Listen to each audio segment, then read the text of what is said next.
Coming up on Chasing the Natty, we are back and ready to begin our prep for the 2025 season. While we may be waiting on some more NFL declarations, the transfer portal waits for no one, and boy has it been more active than ever before.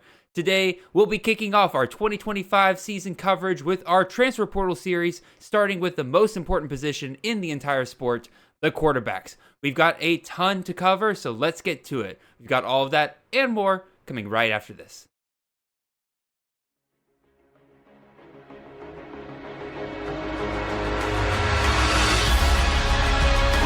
To go, breaks a tackle, he's 10, he's touchdown! Cook's gonna throw the deep ball, and Burton's past the defense! Touchdown, Luther Burton! Milroe gonna run it again, got a lane, kicked in the turbo, Milroe! Goodbye, touchdown Bama! This is Chasing the Natty, a college fantasy football podcast.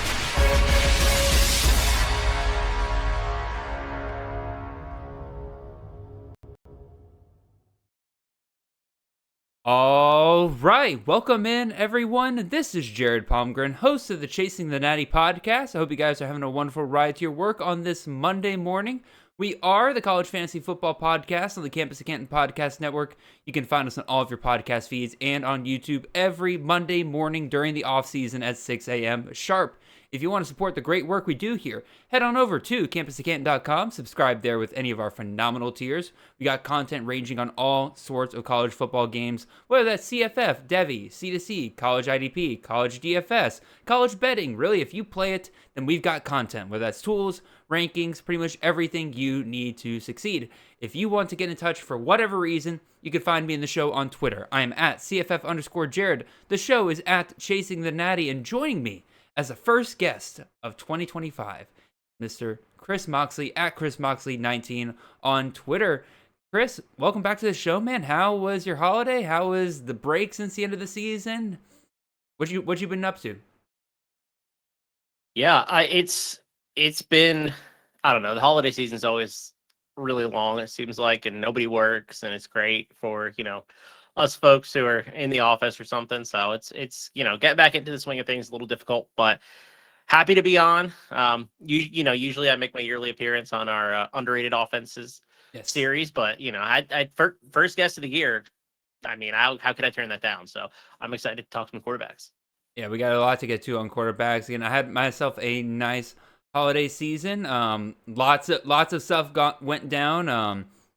But definitely was nice to have it. Sorry, that made it sound like something bad happened. No, a lot of good things went down. A lot of good things went down, I promise. And I'll get to that in a second and everything. But it was good. It was really nice to just kind of take a break from the show for a bit. Got to see a lot of family. I had a Christmas that made me feel like a kid again, because this year I realized that I'm an adult now and I can just ask for things that I actually want. And so I asked my family to get me Legos, and guess what? They came through and it was glorious. I felt like a kid again, opening up Legos on Christmas. I also got a power tools, so that was fun. I'm sure that won't end up with me getting hurt at all. But no, a lot of great stuff. I had great time with my family and everything. Again, got away from the show for a bit, but it gave me a chance to kind of sit down, give some thought onto what kind of content we'll be providing for the show this year. Again, it'll be a lot of the same stuff and everything, but I've pretty much started planning out my full year calendar already in terms of what topics we'll be covering what weeks. So that'll be more organized for me. That'll be a ton of fun. I guess I can go ahead and tell you guys roughly what to expect over the next month and a half here, really. So as you can probably imagine, we're talking transfer quarterbacks today. Guess what? Next week we'll be talking transfer running backs, wide receivers. And then we'll probably hit one more show on transfers. That'll be like a tight end transfer show, as much as valuable as that can be. But it'll also probably be a kind of a catch-up show, because there's going to be more transfer news. There's going to, we just got news that Carlos Del Rio Wilson is going to Marshall. And then it's I think Daquan Robinson's going to Buffalo. And I didn't have time to fit that into today's show. So that'll be probably a catch-up show there 3 weeks from now for us to kind of catch up on any other transfer portal news that may come out between now and then. Then after that, we have the awesome annual, way too early CFF draft. Got a ton of awesome guests for that show this year. Some new faces, some old faces. You guys are going to have an absolute blast. We're doing it a little bit later this year, thanks to the NFL draft declaration deadline being pushed back, I think almost like 9 to 10 days later this year because of, national championship being later and stuff like that. I get it, but it kind of threw me for a loop a little bit when I started planning things out of like, oh shoot, this is going to mess up my entire January schedule. So that'll be out on, I believe, February 10th is the date I have set for that. So be on the lookout for that. Then obviously we'll have our analysis episode after that. And then after that, things get a little, I don't say wishy-washy, but things are a little up in the air because I haven't made this a full announcement yet, but me and my girlfriend, I said some things went down, some good things. Me and my girlfriend were able to purchase a house this holiday season, and so we got a lot of work to do over the next couple of months before we move in and everything. So there'll be, I think, 2 weekends, either at the end of February or sometime during March, where I will be out, and so we'll kind of see what the content schedule looks like at that point. But that's kind of your update. That's kind of what we're covering here. Mox, I just made an info dump on everybody in terms of what's going on. What's going on over at campus of Canton and everything? What do we got going on? And what can people look forward to in the next couple of months? Yeah, I mean, this is recruiting time, right? This is when our recruiting team really dives in, gets a ton of eyes on really a lot of players. I mean, we go really deep for the most part because we only cover skill position players. So yeah, we have the opportunity to really look at like 100 wide receivers, 100 like running backs, right? So we have a pretty good understanding of what the class looks like, and they do really good work over there. So we have that guide coming out, I believe, on March 1st. Wow. And we have a ton of content on the site around it too. So it'll be fun. One of the most interesting times of year because I think that gives you a really good insight into, who's coming. Do they fit the system? This is entirely like fantasy skewed type of recruiting analysis, which you're not getting anywhere else. Like, it's very, very limited in terms of what the legacy services try to think about in terms of fantasy. Like, that's not even on their radar. So really unique product, really smart people that work on it. Oh yeah, our recruiting team is really our secret weapon around here. They do absolutely phenomenal work behind the scenes, and they again, like guys like Matt and everybody, they do, like I said, phenomenal work, and they don't really get as much credit as they probably should. And because of them, we were able to pick up on guys like Ashton Jeanty, pick up on guys like Matthew Golden way before anybody else. And look at Ashton Jeanty now. He's about to be the first running back taken off the board in the NFL draft this year, more than likely. Unless, some people fall in love with Travion Henderson, which I don't blame them at that point either. But who are some other guys off the top of your head, Mox, that our recruiting team is much higher on? Yeah, Jeanty's a good one. That was one where we were pretty high. Quinshon Judkins is another. We climbed the table pretty hard for him. We really liked Lenora Sellers. We felt like the combination of like legit quarterback smarts and freaky athleticism played out. And I think these are some of the hits we've had. We've also had a ton of misses, right? Like everyone does. Well, everybody does. There are a couple players that we've been high on, and Judkins is a good example. Jeanty's a good example.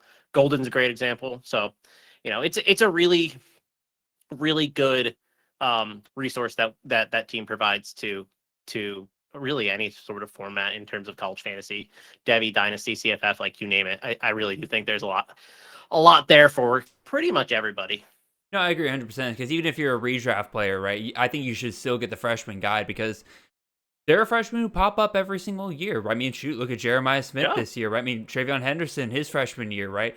Like, yeah, some of those guys are pretty obvious. I mean, Jeremiah Smith wasn't exactly under the radar for anybody, but, this year we had a ton of freshmen kind of pop up, and I think in the age of the transfer portal, I think that would become more commonplace because we're going to assume that the guys being brought in through the transfer portal, but in reality, like they'll kind of get ahead, but in reality, their first year in the system, like a lot of these freshmen, I think that does kind of open up the opportunity for freshmen to kind of make their step up because they're on the same playing field as a lot of the other guys in the room they're with. So it's like, we'll see.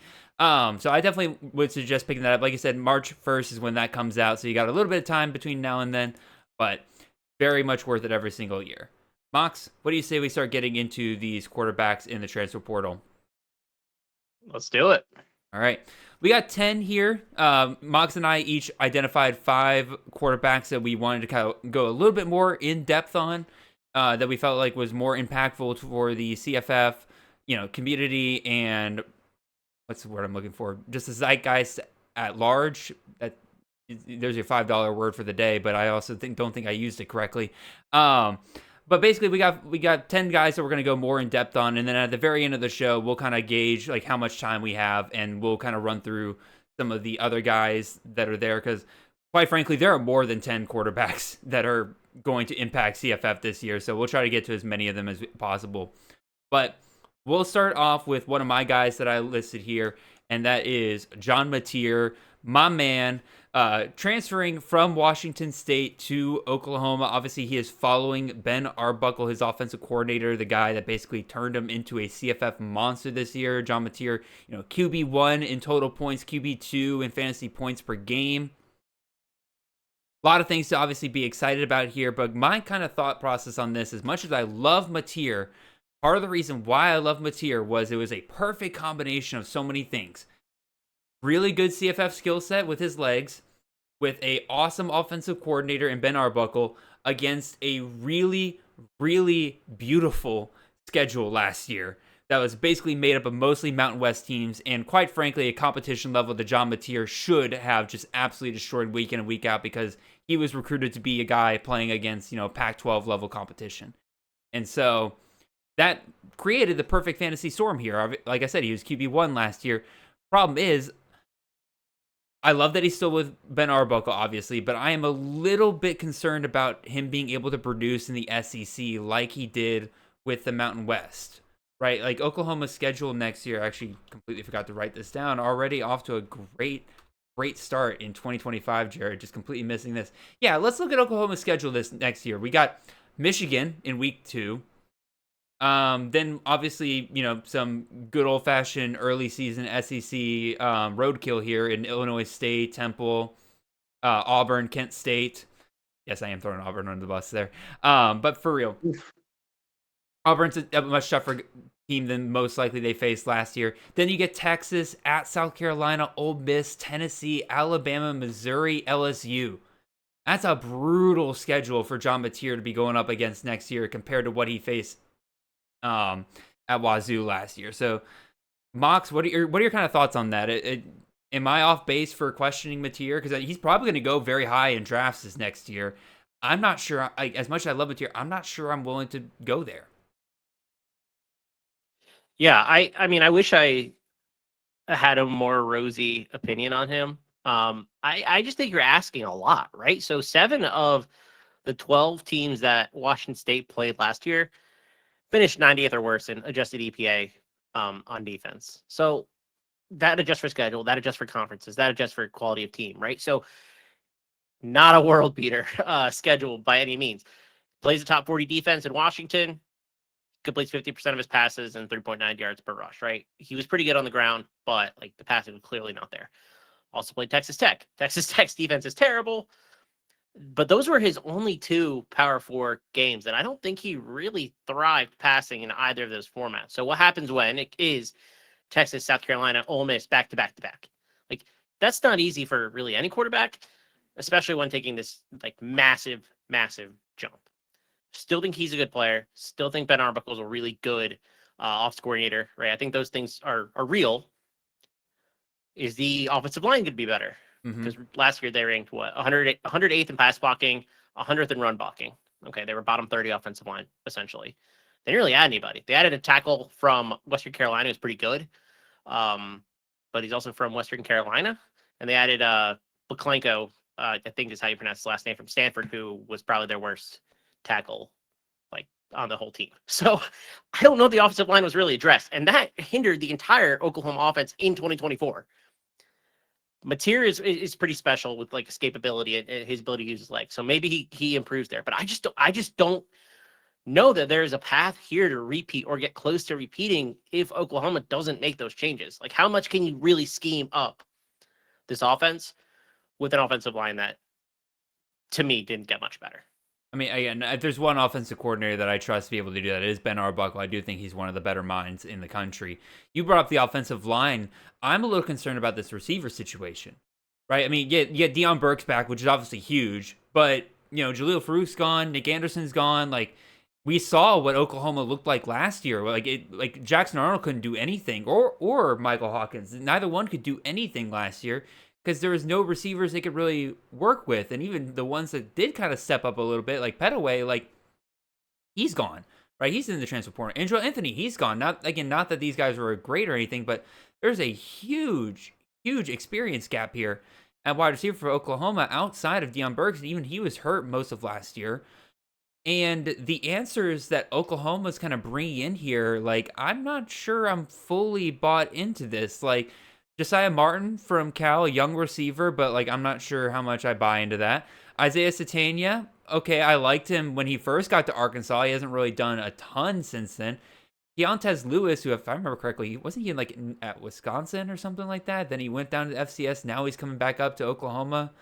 Like, he's been on a journey. And then I know you like Giovanni Gibson, Chris, but they added him. That could be legit. But, like, none of those guys really strike me as, like, okay, these are guys that are going to help Mateer. I also find it interesting that Arbuckle comes over, Mateer follows him, but none of the wide receivers from Wazoo are coming with them, right? Obviously, Williams is off to the draft. He deserves it. But, like, Carlos Hernandez, Chris Barnes, they're following Dickert over to Wake Forest. Chris Hudson is in the portal, but he's currently crystal balled to Arizona. Now, my thought process there, he's a slot guy, which is where Burks is, so I kind of understand why he may not want to go there, because, like, well, I'm going to play second fiddle to Burks. But then, Shackelford, he's an outside guy. He didn't follow them. I don't think he's very good, so that's maybe part of it. But, like, Josh Meredith also kind of withdrew from the portal. He seemed like a guy that could absolutely be willing to play second fiddle in the slot to Burks. I don't know. Just overall, I'm a little concerned about this wide receiver situation for Oklahoma. Your thoughts, Chris?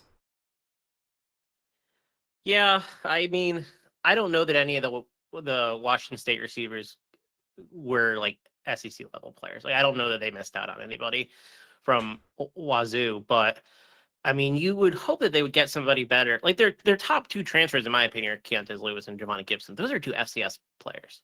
Like, one's from Southern Illinois and the other one's from Arkansas Pine Bluff. Like, that is not a high level of competition that you're asking, especially Gibson, because, like, a year at APBU, like, doesn't really mean anything. Like, they're one of the worst teams in the FCS usually. So there's not a lot of proven talent here. I think they're counting on Zion Kearney to take a step, and he had a good bowl game, but, like, you don't have what happens if Burks gets hurt again? Like, where are you turning? You don't have a reliable guy. And listen, you said I like Giovanni Gibson. I really do. I think could be a really good receiver. I haven't seen him do it at this level. Like, I have no idea what to expect. So yeah, I don't know that they added somebody in the portal that makes me feel good, because I think Burks is a safety blanket, and Burks can get, like, double-digit targets a game. He struggled with health. I don't know. It's just not a great situation. I mean, I think Venables is probably getting fired after this year. Like, he has to. Mateer has to outperform the cast that he has for Oklahoma to be good and Venables to stay. And I just don't know, based on what they've done thus far, if it's going to happen. I don't know. I'm letting other people's draft Mateer. If he's going to go top 5 at his position, and I think he will. Yeah, I think definitely there'll be enough people there that'll still be believers in him. Let's go ahead and move on to our second quarterback here, Mox. And this is one of the guys that you brought up you wanted to talk about, and that is Mr. Fernando Mendoza, the former Cal quarterback, transferring over to Indiana, which everybody in the CFF world breathed a sigh of relief when he was down between Indiana or Georgia. And so he's going to Indiana. Why are we excited about Indiana? Well, Kurt Cignetti been quite the QB kingmaker the last few years now. Again, he made Todd Centeio, who I think is currently working at the BP station down the street from my apartment here. He made him QB 19 on the year as the quarterback for James Madison. Took Jordan McLeod, turned him into QB 6, basically revived his career. And then this past year, like, Curtis Rook got hurt, so didn't finish as high in fantasy, but, still finished QB 30 in fantasy points per game, so a solid guy here. What do we think, Mox? Do we think Mendoza is closer to, the potential of Jordan McLeod, Todd Centeio as like an every week starter, or kind of what we got with Rourke this past year, like a good plug-in guy here. But the jump to the Big Ten may be hurting Cignetti's ceiling a bit. I mean, I think there's a couple ways to look at this. One is, yeah, like I think Indiana in 2024 was the perfect storm, and like I think everybody's going to say that, right? Like the schedule's pretty easy for Big Ten purposes. They brought a bunch of transfers in, they all clicked. They scored 41 points in 7 of 12 games, right? Like they scored a bunch. They ran up the score too. Like they were not taking their foot off the gas. So like a lot of that was when the game was out of hand. It didn't matter. So I expect Mendoza to get that same benefit, right? The concern that I have is more that I just don't know that he's aggressive enough of a player to like have a high ceiling, right? So I think with the previous quarterbacks, you had some idea of what their upside, like potential upside could be. Like maybe not Todd Centeio. That shocked me, but whatever. Jordan McLeod, to me, like you could see the path forward there. Curtis Rourke had done it at Ohio. Like his question was injury, and he stayed healthy for the majority of the season, right? Apparently he tore his ACL. So I don't know. He played good enough and was healthy enough to play most of the games, right? So what happens when you have a player who doesn't make big throws, has an ADOT that's 8.5, like Rourke's was above 10. He ranked 103rd among 112 quarterbacks in big time throws. Like he isn't a difference maker. Is the offense going to scheme him up well enough to solve for that? So that's the question. I think thus far with Mike Shanahan, you've seen that come true though. I mean, some of these quarterbacks have not been good, and Mendoza probably like physically and athletically is possibly the best of the bunch. 6'5", 225, and it can certainly run.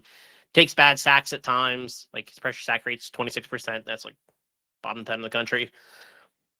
I don't know. This is a really tough one for me because I just don't think he's impressive. Like he just doesn't play aggressive enough to hit like to me a top 12 quarterback outcome. Like I just don't know that path is there. And yes, they return Elijah Surratt. Yes, they return Omar Cooper Jr. Miles Price is gone. Keyshawn Williams is gone. Miles Cross is gone. Like they had Tyler Morris from Michigan, not a great receiver. They had Mekhi Jackson from App State, not a great receiver. So I don't know. I find it really hard to think that he's going to come close to the quarterbacks that we've seen it from Cignetti. But yeah, another thing I was going to add here. We're just crapping on these dudes apparently. Like I just realized this is a very negative show so far, but that's part of the deal that comes with transferring, right? Is that we go from a known situation to an unknown situation. And I think one thing that we have to do better as CFF experts, quote unquote, just content creators, is kind of talk about the downside to some of these situations. Because I think a lot of times, think about Evan Stewart last year, right? Like he transferred to Oregon, automatically was already getting drafted in the first, second round and everything like that.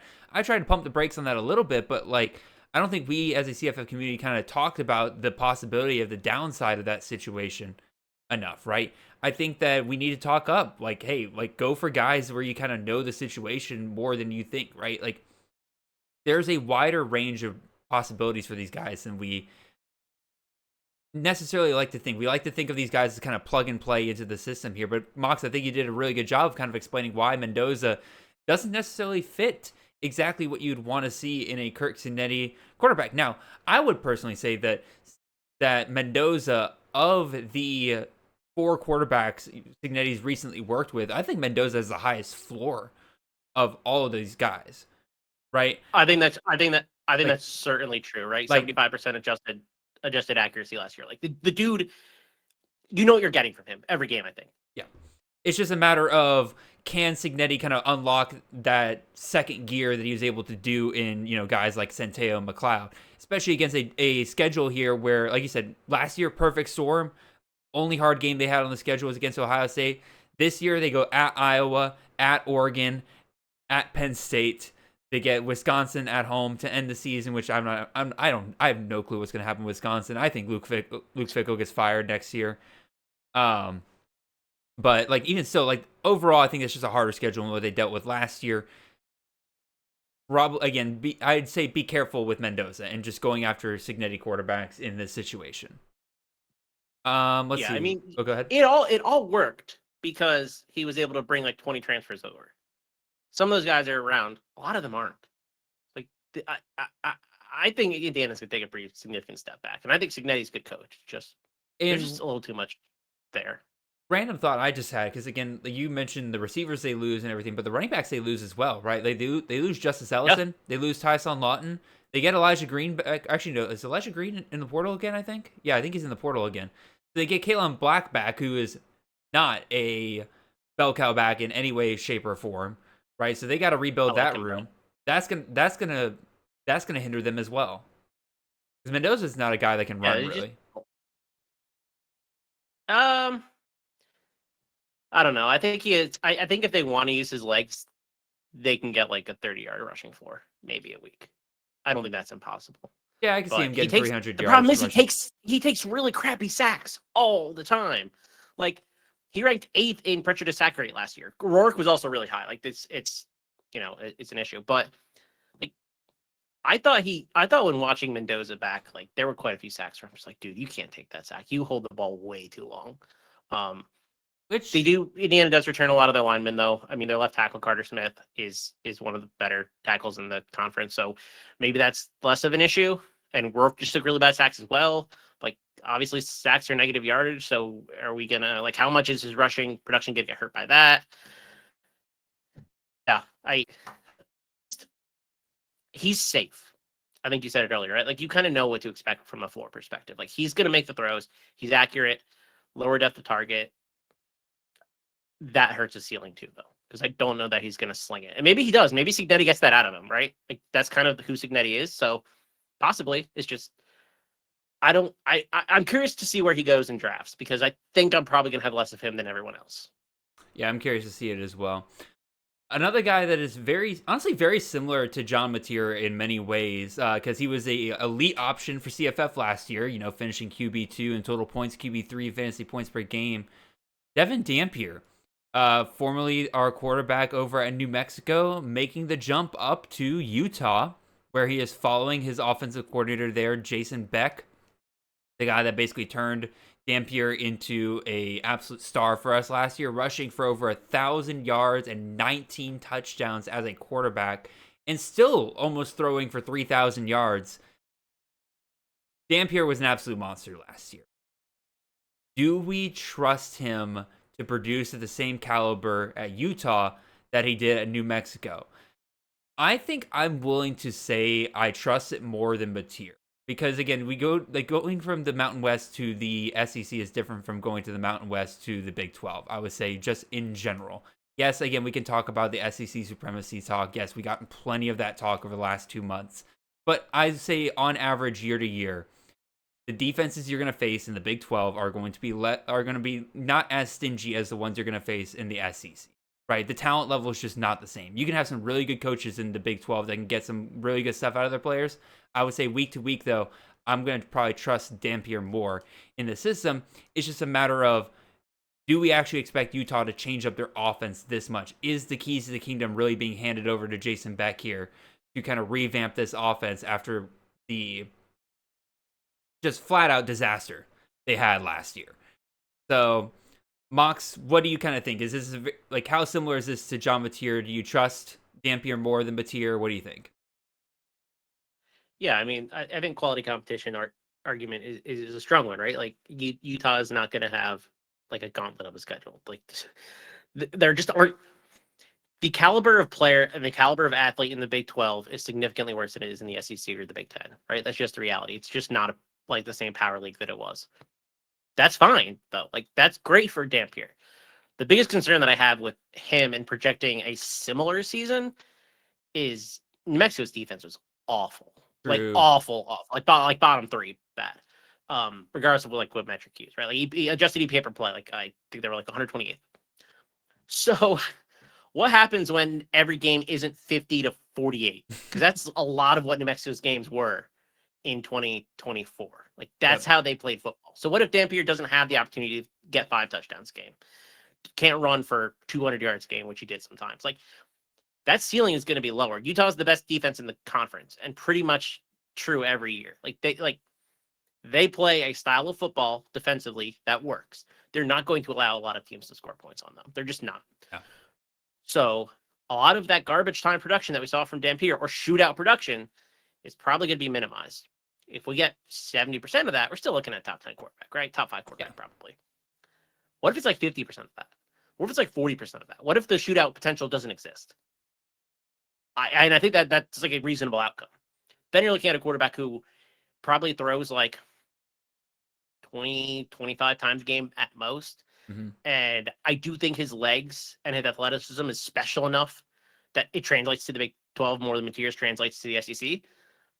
But I just think the ceiling just like is totally capped now. Like he went to too good of a team is almost the problem. So that's the concern that I have because New Mexico played so many shootout games and Utah just isn't. They're just not going to play that way. And I do think that Jason Beck will have the ability to do some damage offensively and like run his system. But like a lot of what made that special was Bronco Mendenhall. Bronco Mendenhall's at Utah State now. Mm-hmm. So how much is Whittingham really gonna let the offense play like at a frenetic pace? Like I don't know.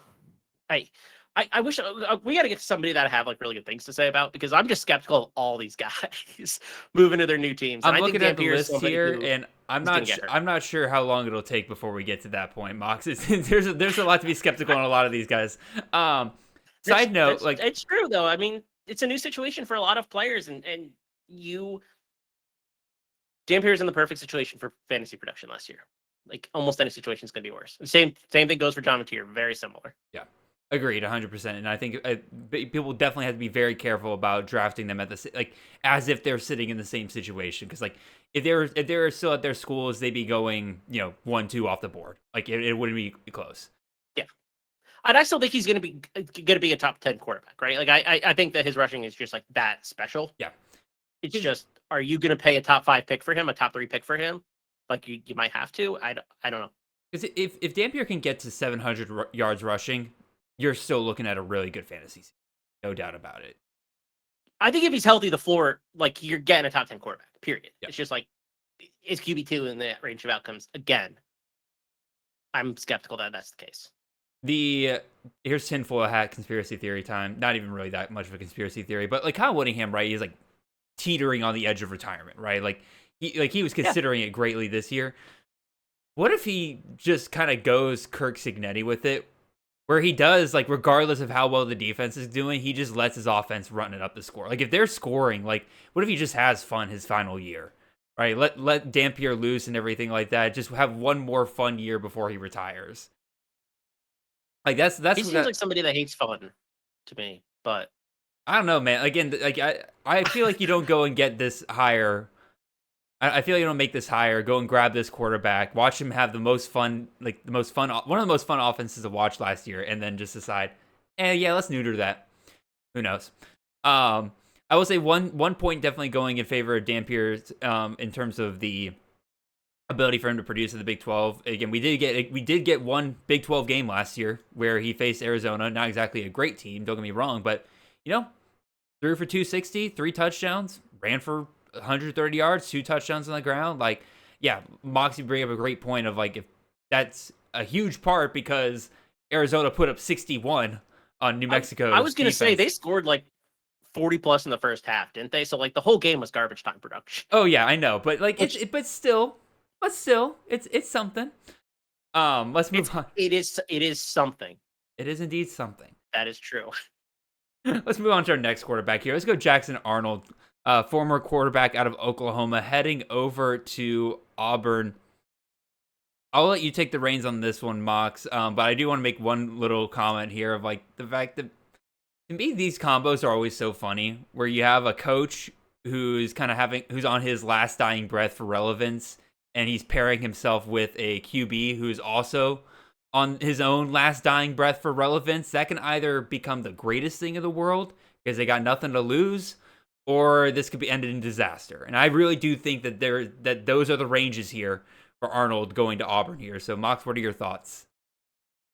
So that's a really good way to put it. They're like Jack and Rose on the door, on the Titanic, and, Jack's in the water. I don't know which one is in the water, but it's probably one of them. One of them is probably going to make it out of this.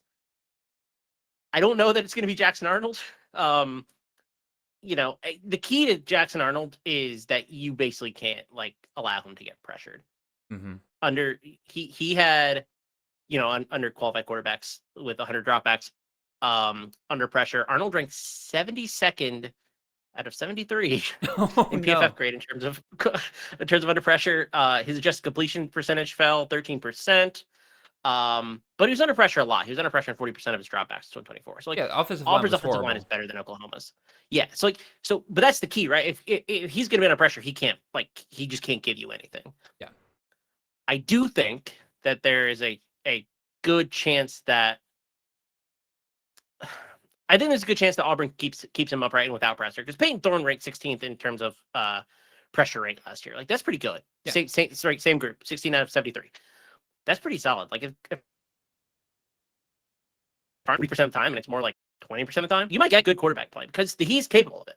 He really is. It's just you have to keep him upright. You really cannot have him under pressure. He just struggles way too much. I mean, and his legs are good too. Like, he's 653 yards, not including sack yardage. Like, that's pretty solid. So I think there's enough there for Arnold to put it together. And then what happens if the offense isn't the offensive line takes a step back? That's the concern, because they have a quarterback coming in, Deuce Knight, who is better than Jackson Arnold. So, like, how long can you keep on the bench? That's like, if Arnold starts to struggle and pressure is like, they more pressure maybe than they anticipated, they're going to turn to Deuce Knight. They won't. They have no reason not to. My kind of thought on that last point is, does Arnold really go somewhere again where he's going to be threatened with being benched for a freshman behind him again? Right, because that's part of the reason why he left Oklahoma, was that Oklahoma was way too trigger happy on benching him. Now, granted, Arnold, in that particular game against Tennessee, needed to be sat down. Like, I think he turned the ball over like 3 straight drives. And they were just like, all right, dude, like, settle down. But it was when they kept Hawkins out there for the next couple of games that I think really kind of turned him off on that. Does Arnold go to Auburn sitting there thinking like, oh, this can be a repeat of last year, right? Where Deuce Knight can come in and just take over from me. I think.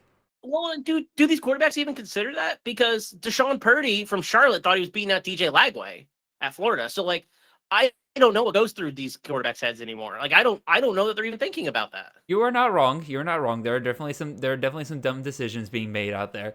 But even still, I do think what Arnold likes in this situation is, like you mentioned, the offensive line has improved. I think the receiver situation is another thing that really kind of pops out here. You got Perry Thompson, you got Cam Coleman, you got Eric Singleton. Like, there is, I'll be real, as a Georgia fan, I'm not looking forward to the Auburn game next year, because there's just a combination of talent here. Yes, this team finished 13th in the SEC last year, but this is like part of like why people make the points about the SEC that they do. Even when you have a team like Auburn, who's 13th best in the SEC, they have dudes whose talent level, if they just put it all together on the right day, can take down any team in the country for the most part. And Auburn's absolutely going to be one of those teams next year where you got a guy like Jackson Arnold here, which, yeah, he hasn't been great so far, but he was a former 5-star quarterback for a reason. He's throwing to guys like Cam Coleman. He's throwing to guys like Perry Thompson, Eric Singleton. Like, there's a combination here that could be really, really great.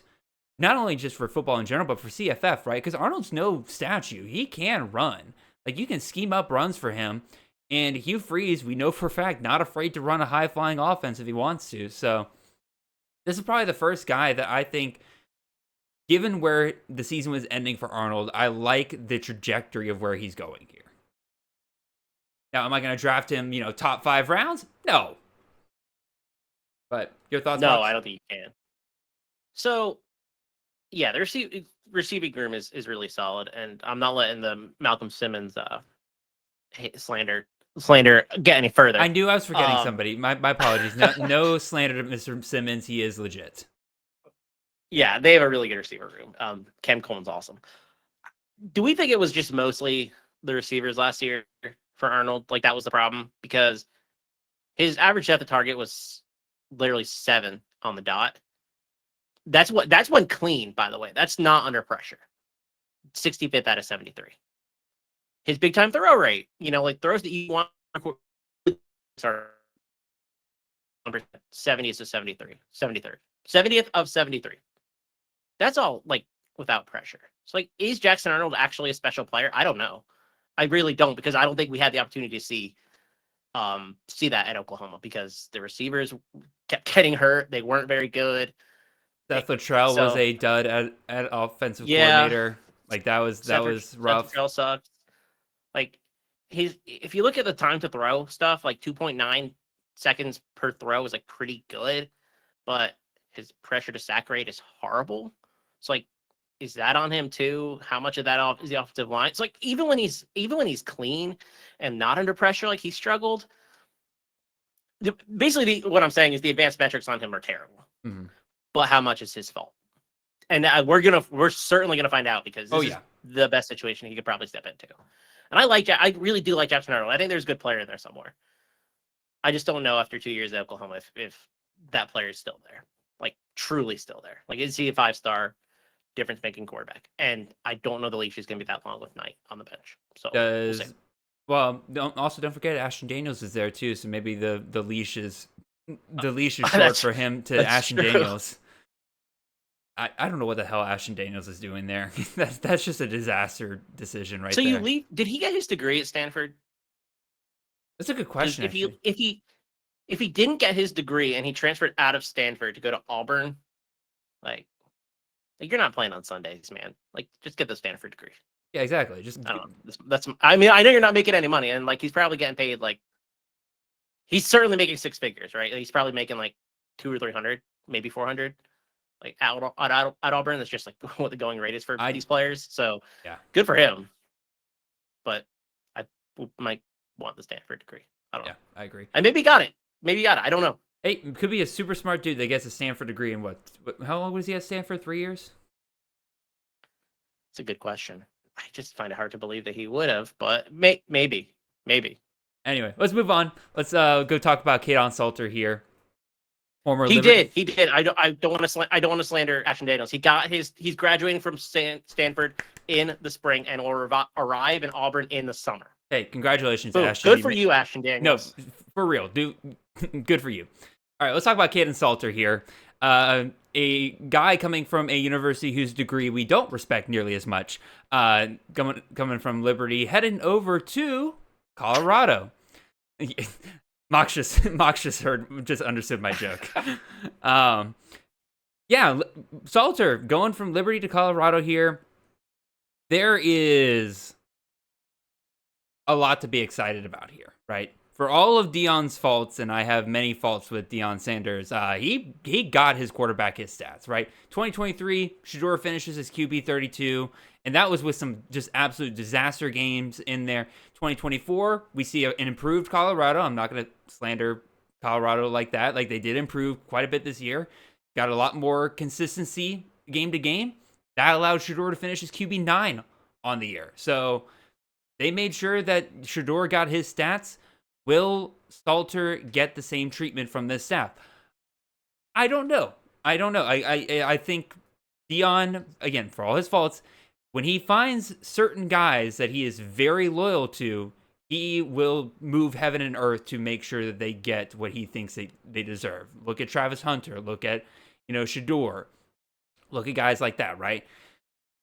In addition, the other thing that we have to kind of keep an eye out for here is this slide that Salter went on from 2023 to 2024, right? This was Salter easily, I wouldn't say one of the biggest busts, because they're bigger busts, but definitely one of the more disappointing players in CFF last year, right?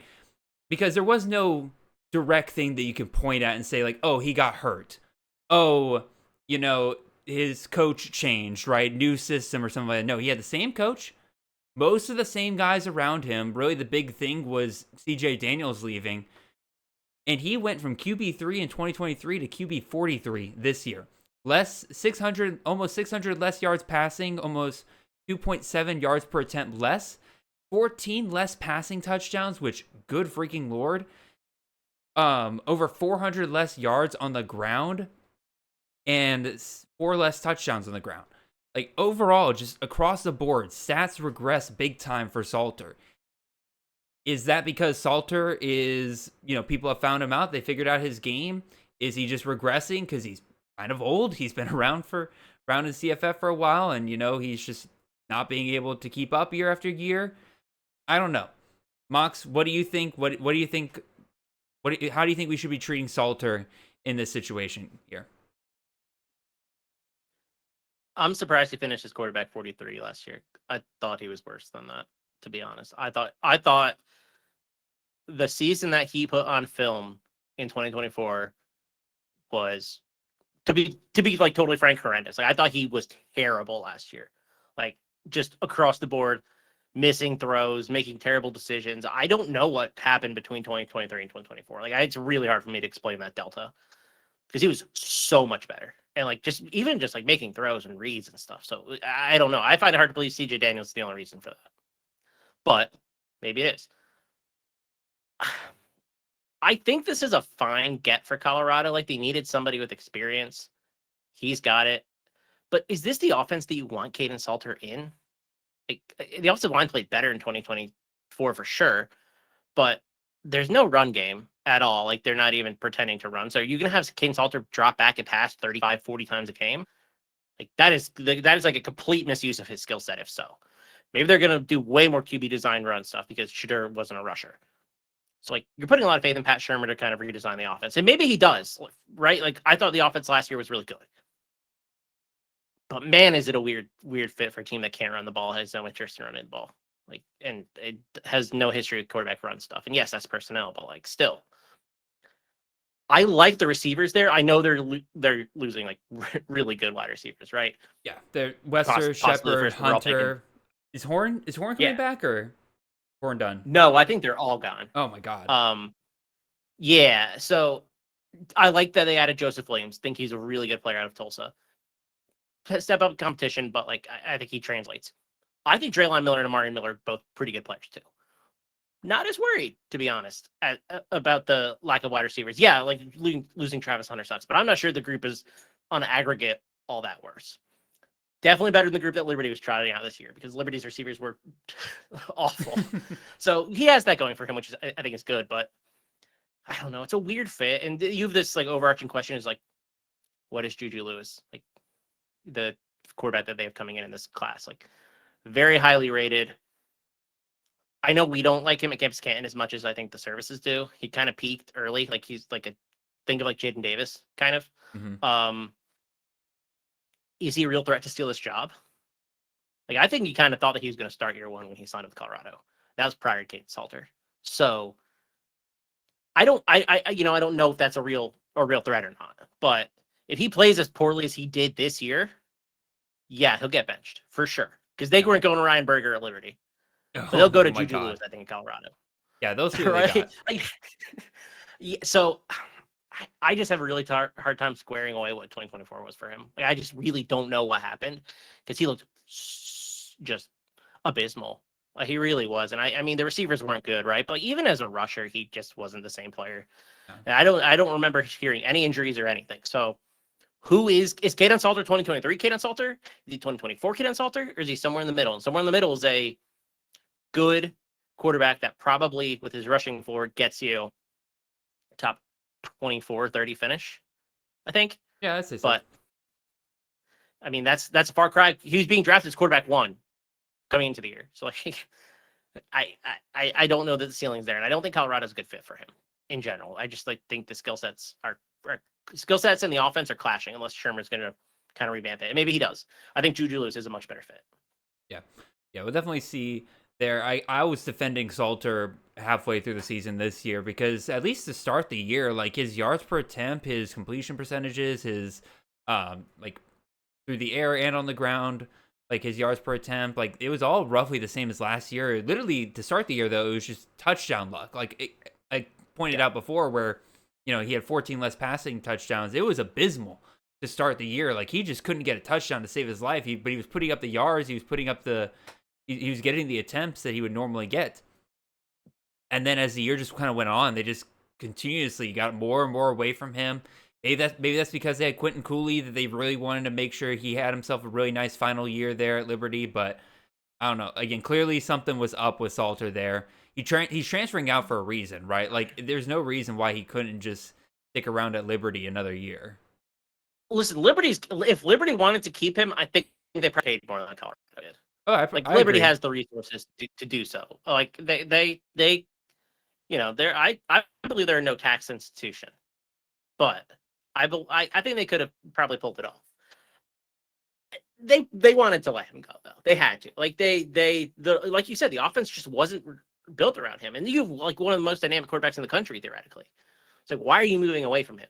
Why are you giving Billy Lucas 15 touches instead of scheming up Salter? Why are you giving Quentin Kaluk 30 touches instead of scheming up Salter? Like those are legit questions that I don't think we have an answer to. And it's just 2024 was just really, really a problem. They almost lost to UMass because of how poorly he played that They game. lost to Kennesaw State.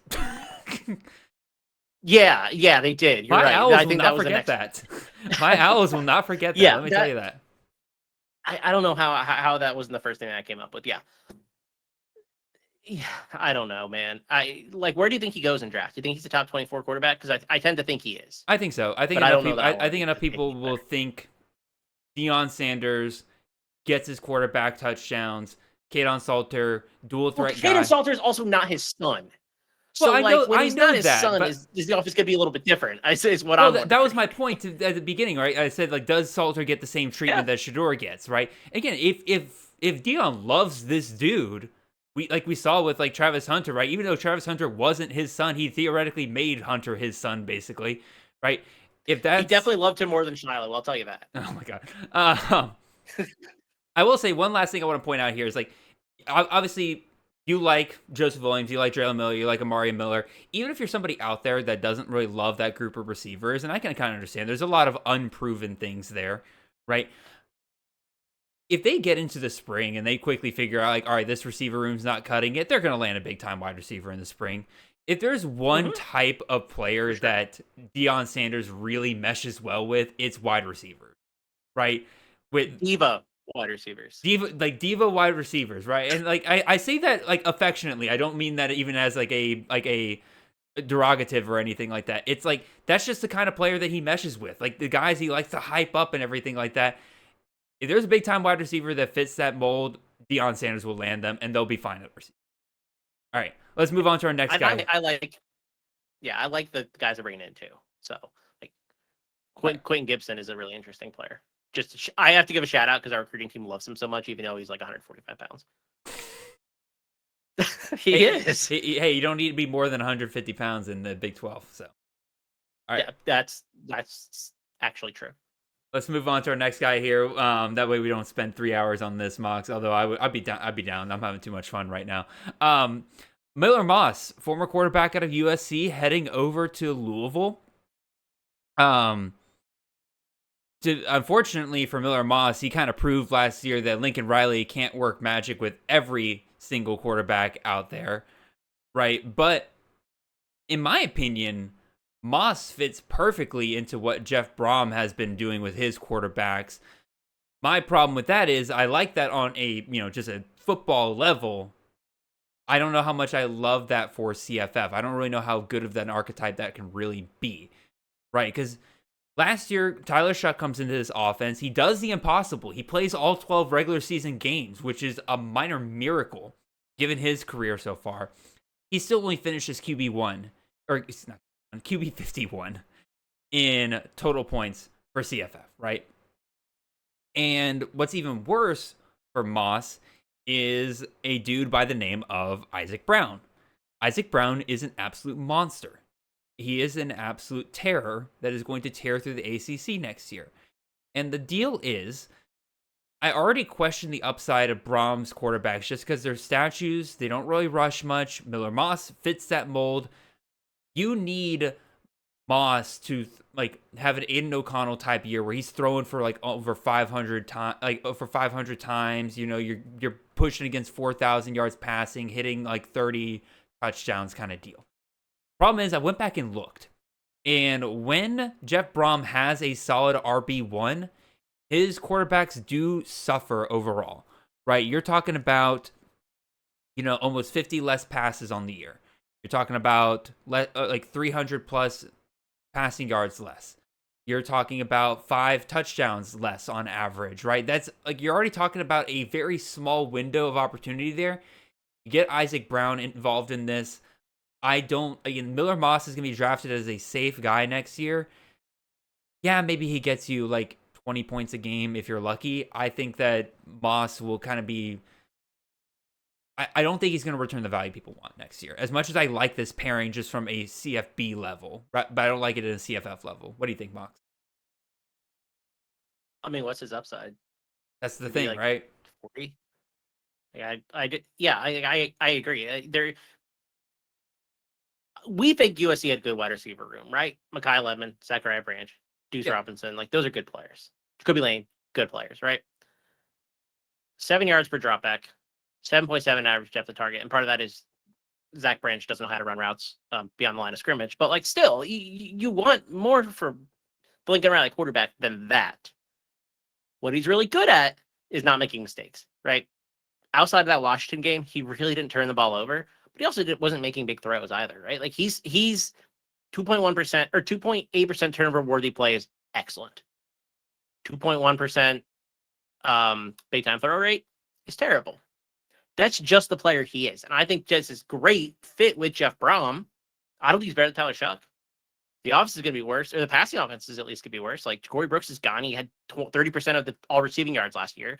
Chris Bell's fine, but he's probably a 2. What are we even going to get from Cullen Lacey? Like, I don't know. No other pass catcher outside of Bell had 200 yards last year. You've no experience in this receiving room.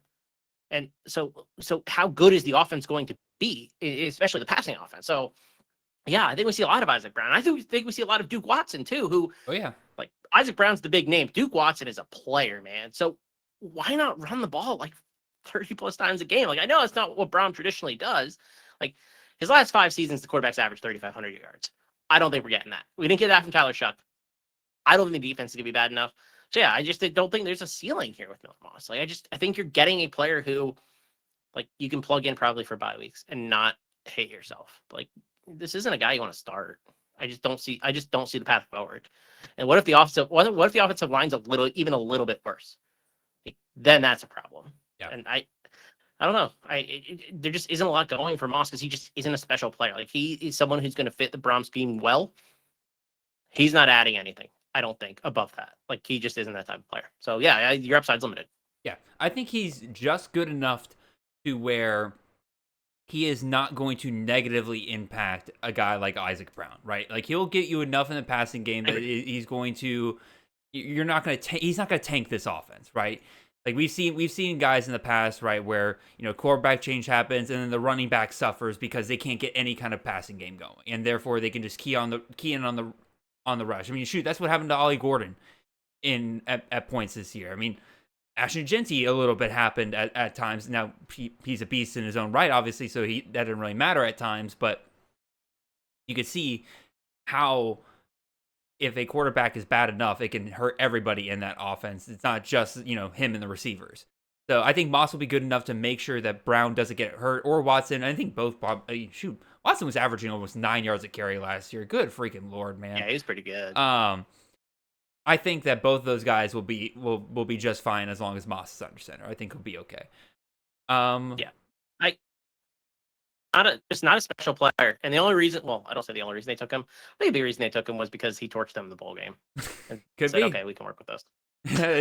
Dude, At least that'd be my guess. It is funny, like that an underrated thing of like transfer portals, right? It's like I know for a fact Kirby does this. Like Kirby absolutely looks at guys that perform well against his defense, and he's just like, all right, let's keep an eye on that guy. Like, so, all right, let's go ahead and move on to our next quarterback here. Let's go talk about Carson Beck, and probably the most shocking transfer of the offseason so far. Shocking in the fact that, again, he had declared for the NFL draft. Everybody kind of thought that was a done deal for the most part, but Miami does it again. They managed to convince a quarterback that had previously declared for the draft to come back for one more year here. And this was not a slow process at all. Beck went into the portal with a do not contact tag. His girlfriend goes to Miami. It's his famous influencer girlfriend who plays basketball for them. Like, it was pretty, and Miami clearly needed a quarterback. Everybody kind of knew where this was going, right? Here's kind of the question, right? Cameron Ward finished QB3 in college fantasy this past. right? He finished QB4 in fantasy points per game, right? Beck finished in total points QB 25. He was QB 38. The immediate question that was posed in our Slack channel by Nate was like, how much of this is an upgrade for Beck, right? This is obviously a great system. Going to ACC, the defenses are not nearly as good as the SEC. I think I can be pretty confident about saying that in terms of ACC compared to SEC. So is it a matter of like, can Beck get to what Ward did last year? No. Straight up, no. I don't think he can. Beck doesn't use his legs like Ward does. But even if we assume he's a 0 there, right? But he can replicate Ward's passing alone, which I think he can. Again, 4,000 passing yards, I think, is absolutely within. I know for a fact it's within Beck's range. He did it in 2023 with Georgia, right? If he can replicate the passing, he can finish QB 11-ish, right? But I'm going to bring up a point that Mox actually brought up earlier with Devin Dampier. I think Miami's defense is going to get better next year. They have to get better. They're like, Miami's not going to. It's like the only option. I would say it's literally the only option. Miami, if they want to go to the playoff again next year, not miss out and everything, they can't be scraping by against ACC opponents every single week and then dropping games to like Syracuse, stuff like that, because they couldn't stop, for a team from scoring 40 points, right? If that's the case, though, that's going to hinder Beck's upside in this offense, right? If Beck can only get to like 80% of what Ward did last year, you're looking at a guy who's QB 26 in total points, which is what he did at Georgia last year, right? If he goes just 75% of what Ward did last year, because just not as many scoring opportunities there, he'd be QB 38 in total points. This floor can drop pretty decently quick for Beck if Miami doesn't kind of create that perfect storm like was created for Ward this year. So, Mox, I guess, where is your kind of thought process here? Because my initial thought is like, I could see myself putting Beck in like the late teens, early 20s, kind of my range. I'm kind of thinking about putting him in my initial rankings here. I think that's a good in between of where he was last year to where he can be at Miami. What do you think? You probably know better than me on this, but is he going to play in 2025? Like, he just had Tommy John surgery. He's expected to start throwing in March. Okay. Like, I know it's not as serious as like a pitcher coming back, right? Like, that's like almost 18 months. Yeah. I guess a little shorter now with modern technology, but like, that's pretty serious injury. Like a quarterback's elbow like exploding is bad. Period. So like, I think he's going to lose like some of what makes his arm pretty decent. That's a concern. Who's he throwing to? A very good concern. CJ Daniels, who could barely crack like a couple hundred yards at LSU. I know he's hurt at times, like he wasn't very good. And actually, JoJo like CJ Trader, Daniels at Miami. I actually think I like. I think that could be really good. I can't get burned again. I was so high on him this offseason. Like I just don't think that's not Restrepo. That's not Isaiah Horton, right? Like that he'd be like the wide receiver 3 last year. JoJo Trader, who like couldn't break 100 yards this year. And then who are their other receivers? Like I'm struggling to name like another one. Yeah, like that's how poor I think the receivers that he's throwing to are. So like that's a huge problem because what made some of this Miami special sauce so special was Xavier Restrepo. Mm-hmm.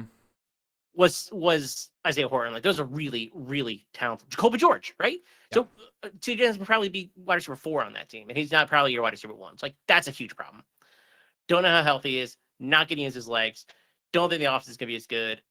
It just like it can't be. I think Cam Ward's a significantly better player than Beck is.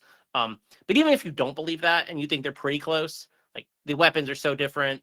Yep. The defense is certainly going to get better, right? Like I think we both agree on that.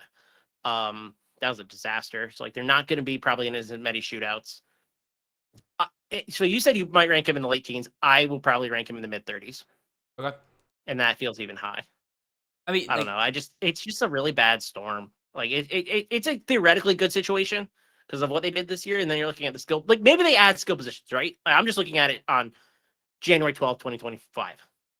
Maybe after spring, they add a bunch of dudes and the receiver room looks a lot better. We know Miami's willing to throw around the cash, but right now it's not like they have a good running back either. Well, I guess Mark Fletcher's okay, but like, I don't know. I really am not. I'm pretty down on Miami. Yeah, I think as I kind of said at the beginning here, right? Like you're talking about a 5% difference in like what Ward's passing this year is a difference between QB 26 versus QB 38, right? Like it's just he's just in that range. I don't blame you for putting mid 30s if you're just kind of that down on him, because I don't think there's that big of a gap between QB 20 versus like QB 35, right? So I'm totally fine with you, like anybody kind of putting him in that range. I happen to think that Beck is one of the best quarterbacks in the country in terms of his ability to read the defenses. And when he has receivers around him that can catch, as we saw with Brock Bowers and Lad McConkey last year, right? Like he's borderline unstoppable in some of the reads that he can make. Problem is all he needs is a generational tight end and a round one quality NFL wide receiver. Simple. Easy peasy. I could pick that up at Dollar Tree later. No, Exactly. but even so, like if Beck, like I think I saw a tweet earlier where it's like if Beck just had a normal amount of drops this year, he would be hovering around 70% completion. And I think the narrative around him would be a lot different, right? You're talking about probably 300 plus more yards of passing.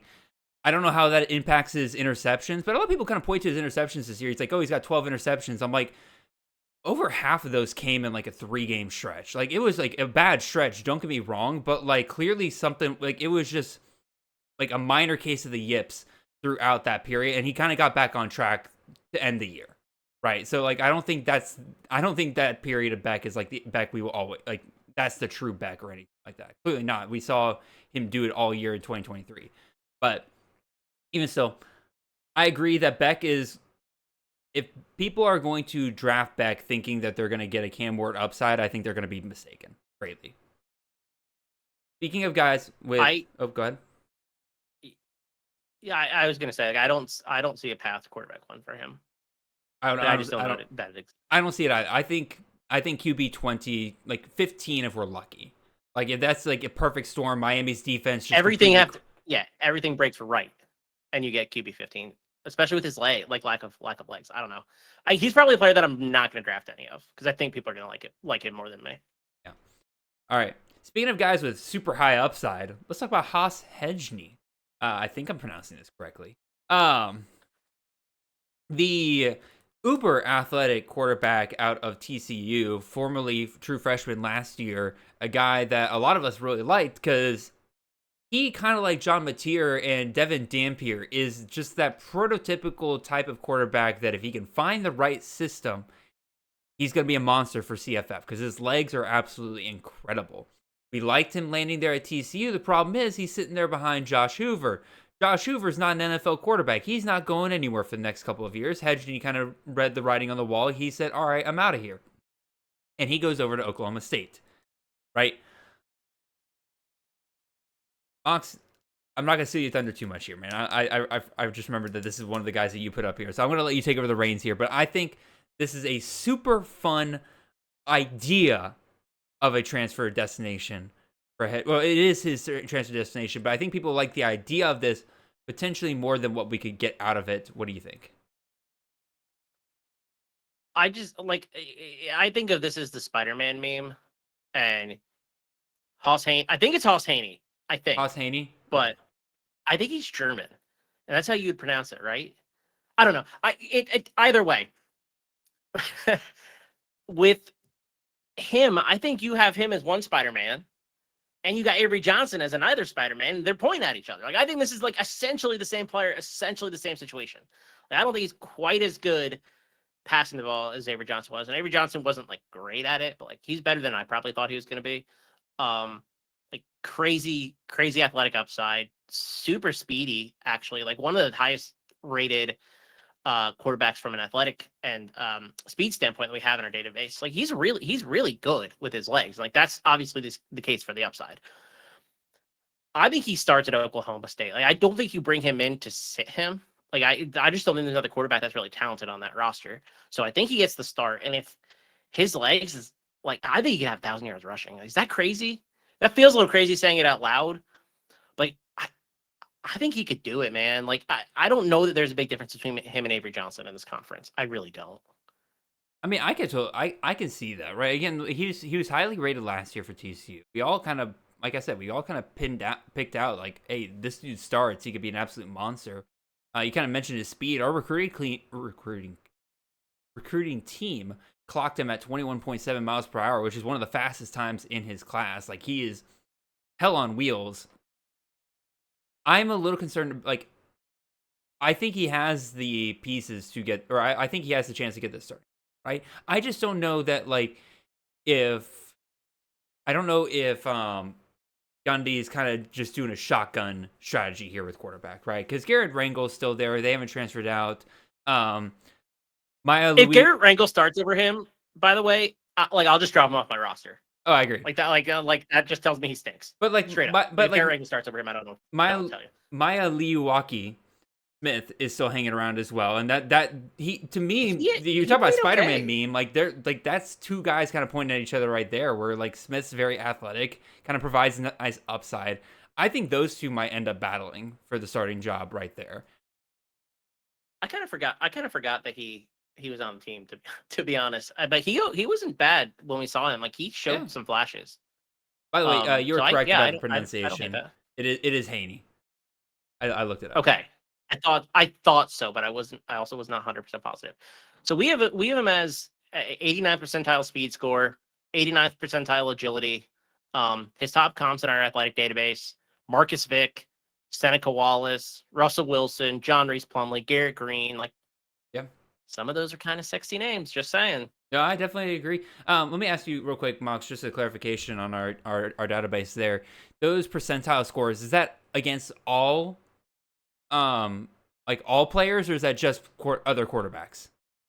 I think it's by quarterback. Okay, cool. So he's being compared to his peers.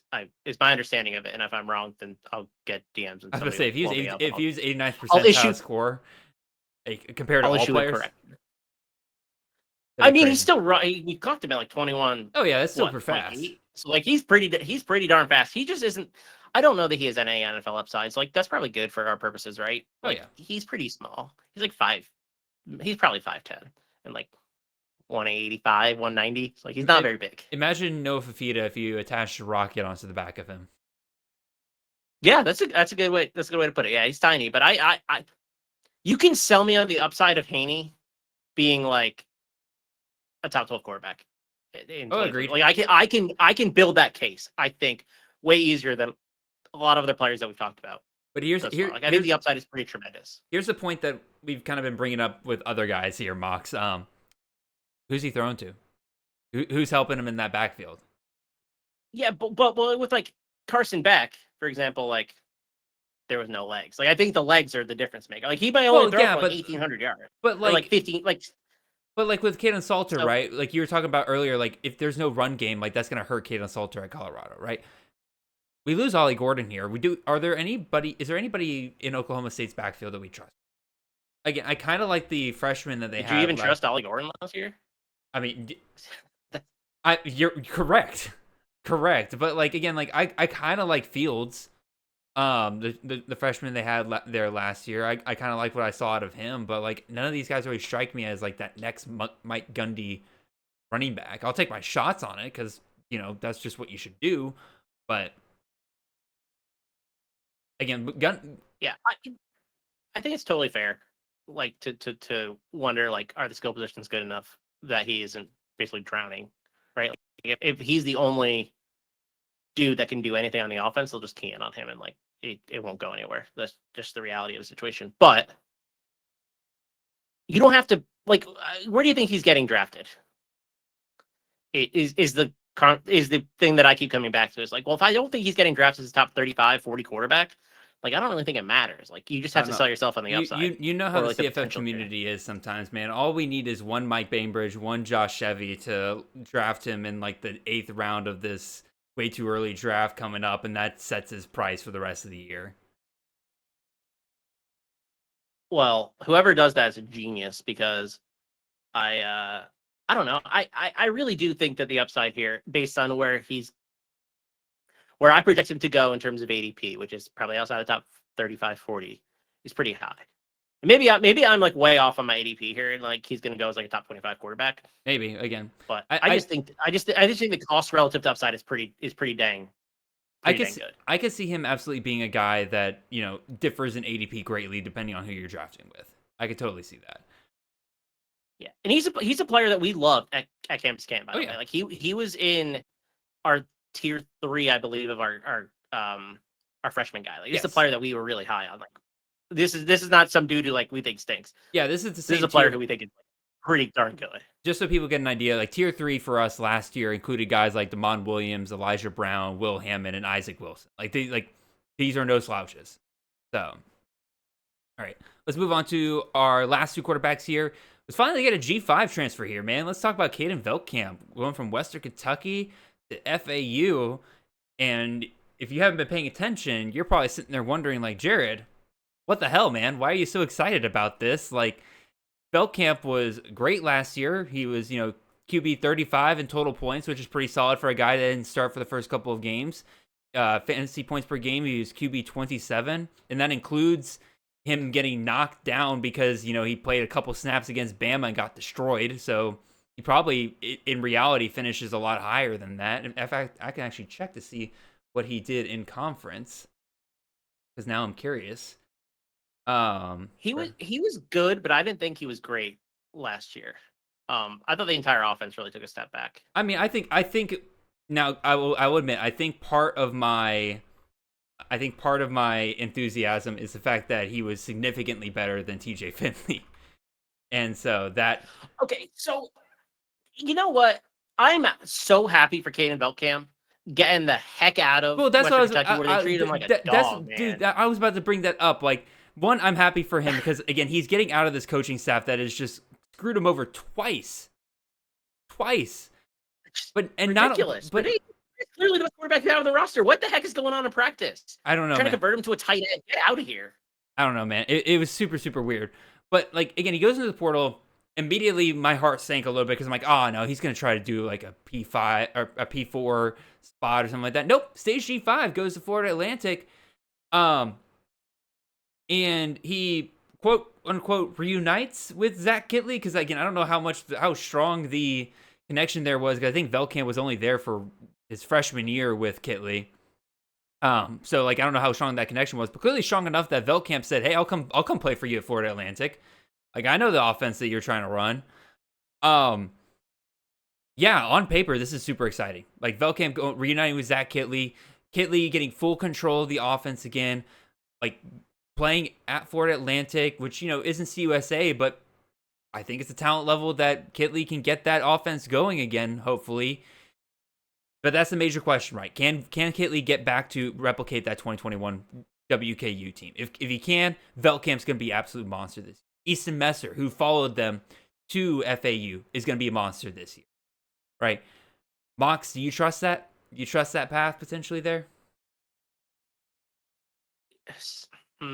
So when I saw this, and I thought a lot about this transfer in general, and Kitley taking this job and all that, and I think this is one of the more interesting hires in the whole cycle, actually, because I think the shine is almost completely worn off Zach Kitley.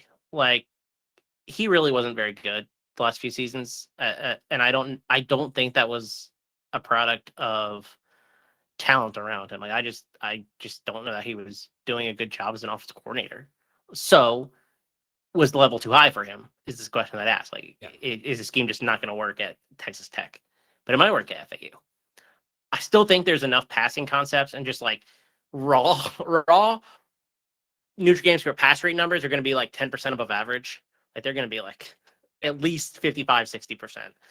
Pace of play is probably going to be pretty quick too. I mean, he's probably going to run like at least 2.5, 2.6 plays per minute.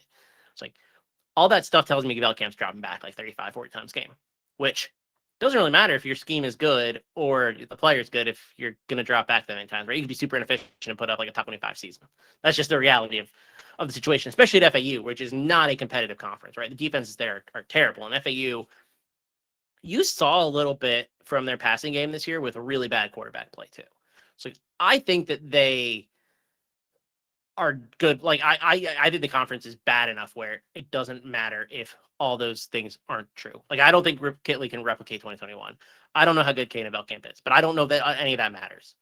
That's kind of where I settled in on this hire, because I just think like it'll work raw volume wise for production, right? Like, that's all we care about.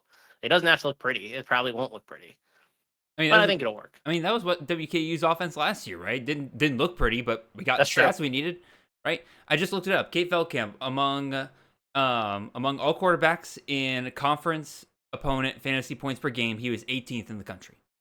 So, like, yeah, he's not a bad quarterback. No. I don't think he's great, but he's not a bad quarterback. Like, he's gonna have the starting job the whole year. Like, he's not gonna get. I don't think Wiseman entered the portal. Maybe he did. Like, he's not gonna get Wally Pitt by Wiseman. So like. He starts the whole year and he's got an offense that's going to throw a bunch. Like, that's kind of all you want, in my opinion. And he's got his buddy Messer coming with him, so like that could, which is great because they didn't have any receivers. Because I think Amari Hayes transferred back up, right? Yeah. So Amari Hayes went to Tulane.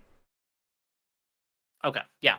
There you go. So they didn't really have anybody. So Messer, I mean, I like Messer too in this situation. Then yeah. So it's not. I think the idea of it's a lot sexier than the reality is, but I don't think it's going to end up mattering either way. I just think you're going to have enough raw volume. Hey man, all we care about is the stats at the end of the day. I don't have to like love what I'm seeing on the TV.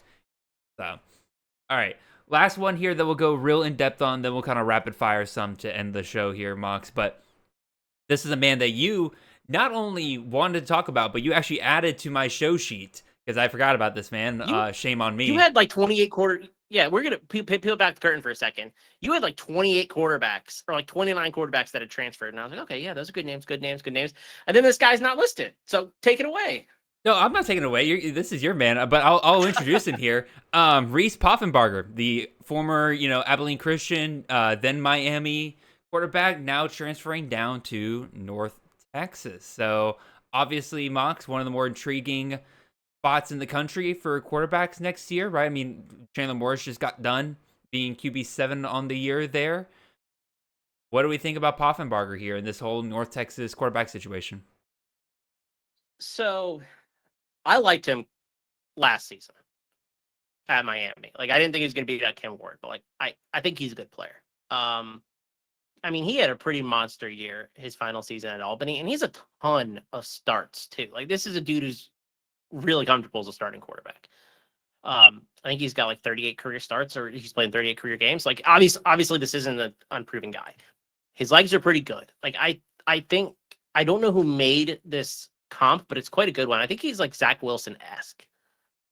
And that's high upside when we're talking about a player that's going to North Texas, right? Like, his final season with Great Danes, which awesome mascot, by the way, Albany, 3,600 yards, 36 touchdowns. Yep. That's pretty darn good. And it's an offense that likes to throw a lot. They have a lot of spread principles at Albany, but that's what they got in North Texas, right? Like, they were 7th in neutral game script pass rate at 57.5%. They were 4th in neutral game script pace, 2.73 plays per minute. Like, it's kind of similar to what FAU was, which is, it might not be pretty, but you're going to get the results because you're passing so often. I guess this is I guess where I have to talk about the elephant in the room, that is Drew Mestemaker, because his bowl game was pretty darn good.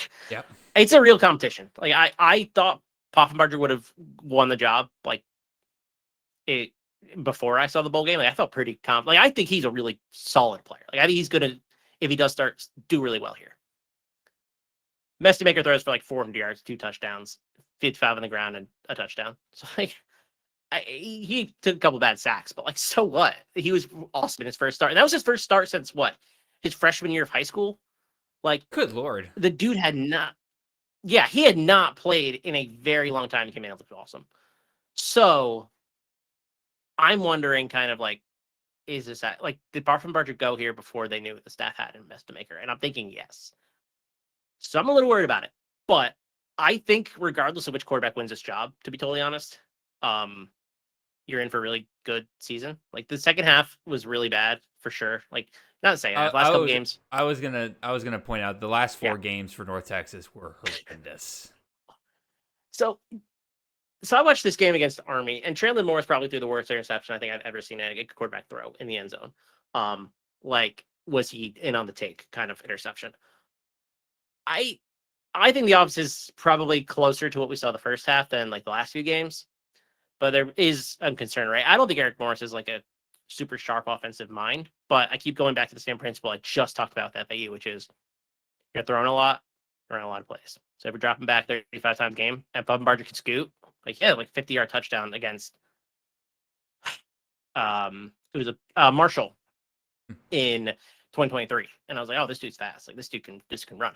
So yeah, I have a soft spot for Palmgren. I think he's good and he's got a live arm. So like I like the transfer. I think it's a good situation for him. He wasn't on the initial list of 28, and I was like, oh man, I gotta add my guy. No, I mean that was an oversight on my part. Because again, he's pretty far down there on like the 247 on 3 ratings and everything. I just completely overlooked him when I was scrolling through. Yeah, they're haters. They are. I don't know. I just think that this is a player who has a lot of starting experience. I think he wins the job. And I think both are going to get drafted, though, right? I think Mestemaker gets drafted, and I think Palmgren gets drafted, because I don't think they're going to name him starter until like a week out from week 1, maybe. Not even. I don't think you're getting them in the spring. I really don't. So I think you're going to get a discount on him, too. And I'll probably take both in drafts, but like I think he's the guy that I'm targeting. Oh, no, this is absolutely a situation kind of like we were dealing with this last year with Eckhouse and Mateer, right? Where like if they're going late enough, just especially if you're on the turn, just go bang, bang, grab both of them. Why not? Because then if one gets hurt, the other one's going to be just fine. Again, my concerns kind of do lie in that last 4 weeks where UNC's offense couldn't score more than 28 points in the final 4 games, which, woe is me, like, oh, can't get above 28 points. But, like, that's a big difference when it comes to some of these CFF guys, right? Because, Mox, I know you're looking at my show sheet here, but, like, so don't cheat if you see this already. But Chandler Morris was QB2 through week 9 before they hit that second bye week. How do you think he ranked among quarterbacks in the final 4 weeks of the season? Okay, so I watched a lot in North Texas, so I'm going to guess at least outside like quarterback 60 or 70. Like he had to be really low down there. Yeah, okay, he was QB 85. 85 in the final 4 weeks of the season, which was destructive for people who had him in CFF, obviously. Because, like, you got a guy who's QB2 through the season up until that point, and you're sitting there going into the playoffs being like, all right, let's go. I got the second best quarterback in the country when it comes to CFF production, and then he drops off like a rock. I am slightly concerned that part of this is Eric Morris's fault. I think part of it's Morris as well, or Chandler Morris, but I'm concerned it's Eric Morris's fault as well. Because what was really weird about those final 4 games, DC Sheffield was on fire. And then those last 4 games, Damon Ward comes back and they decide to make him the focal point of the offense. A guy that hadn't played in like 8 weeks because he got hurt like 6 weeks. He had gotten hurt like the first 3 games of the season. I can't remember or what. They hadn't played him in a while. And if you look at his drop percentage last year and you look at his catch percentage last year, like Ward played horrific last year. They kept throwing to him for whatever reason. He just couldn't bring in balls. Meanwhile, DT Sheffield's like freaking what's his name from 2.5 Men, the kid who got left at soccer practice, right? Like DT Sheffield just got no love those last 4 weeks. And so I think that was a massive coaching error on Eric Morris in those final 4 weeks. Like just trying to go back to that outside player there in Damon Ward. I'm also concerned that maybe, some of these AAC teams are starting to figure out Eric Morris just a little bit. I don't know. Like you said, Mox, hopefully it's that, things get back on track this year, but I think there's starting to be some cracks in the dam for Eric Morris in his system. So I don't think I'll be totally honest. I said it earlier. I don't think he's a good coach. Like I think he's getting fired soon. I never really been impressed. I think he rode Cam Ward coattails. So yeah, like that is a concern. Like what if he just actually sucks at coaching? Doesn't and then I'm gonna ask this like a bunch about a lot of these players. Like, does it matter? Yeah. Is the volume gonna be enough? I tend to lean yes at North Texas, but Chandler Morris was also hurt that final stretch. Like he had a couple nagging injuries. So like how much did that play a role? I don't know. It was really bad though. I mean, like it was horrendous offensive, like just ineptitude, straight up, just like awful stuff across the whole offense. So it's a concern for sure. All right, Mox, let's rapid fire through the rest of these guys here. There's a lot of quarterbacks that are going to impact CFF this year. And I know we're pushing up against an hour and a half here already, but if you got time, Mox, I spent a lot of time on these graphics, so I want to make sure we get to use them here. We'll go through 5 guys real quick. I'll just list them off here just so people are aware, and then you can pick out 1 or 2 guys that you want to give quick thoughts on. Malachi Nelson, our favorite former 5-star quarterback on quite a journey here, going from Boise State now down to UTEP. You also got Luke Kromenhoek, was he 5-star quarterback last year or high 4-star? High 4-star quarterback I think 4-star. At Florida State, transferring over to Mississippi State, going to Jeff Lebby's offense over there. Thomas Castellanos, the former Boston College quarterback there, transferring over to Florida State, reuniting with Gus Malzahn. Malzahn now the offensive coordinator there over at Florida State. Chandler Morris, speaking of the devil, we were just talking about him. He is transferring over to Virginia. Gross.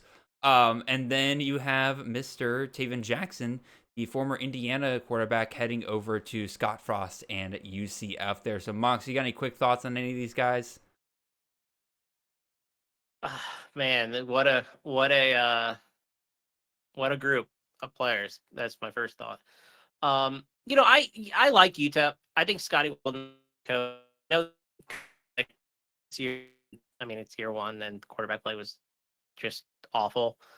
I think Nelson could do well at UTEP, but I think UTEP's a pretty creative enough system where he could be decent.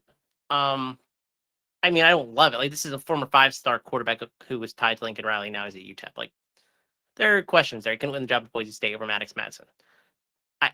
How much did that shoulder injury really hamper him? Like, is he even close to the same player? Like, are we even going to get a good version of him at UTEP? Is a concern. According to Dirk Cutter, or you saw Dirk Cutter's comment, right? Like, oof, that was brutal. No, I didn't see it. Oh, you didn't see that? No, dude, Dirk Cutter basically, like, the offensive coordinator for Boise, like, somebody asked him about, like, Nelson, like, how close was that competition really? And he goes, and he basically said, he says, like, where's he playing now? Wait, where's he going to start? UTEP? That should tell you everything you need to know, basically. And I'm just like, holy crap, that is brutal. I think that shoulder injury really messed him up, or maybe elbow. I think it was a shoulder though. Like, he was a really good high school player. I think that player's somewhere there. I think UTEP maybe gets that out of him.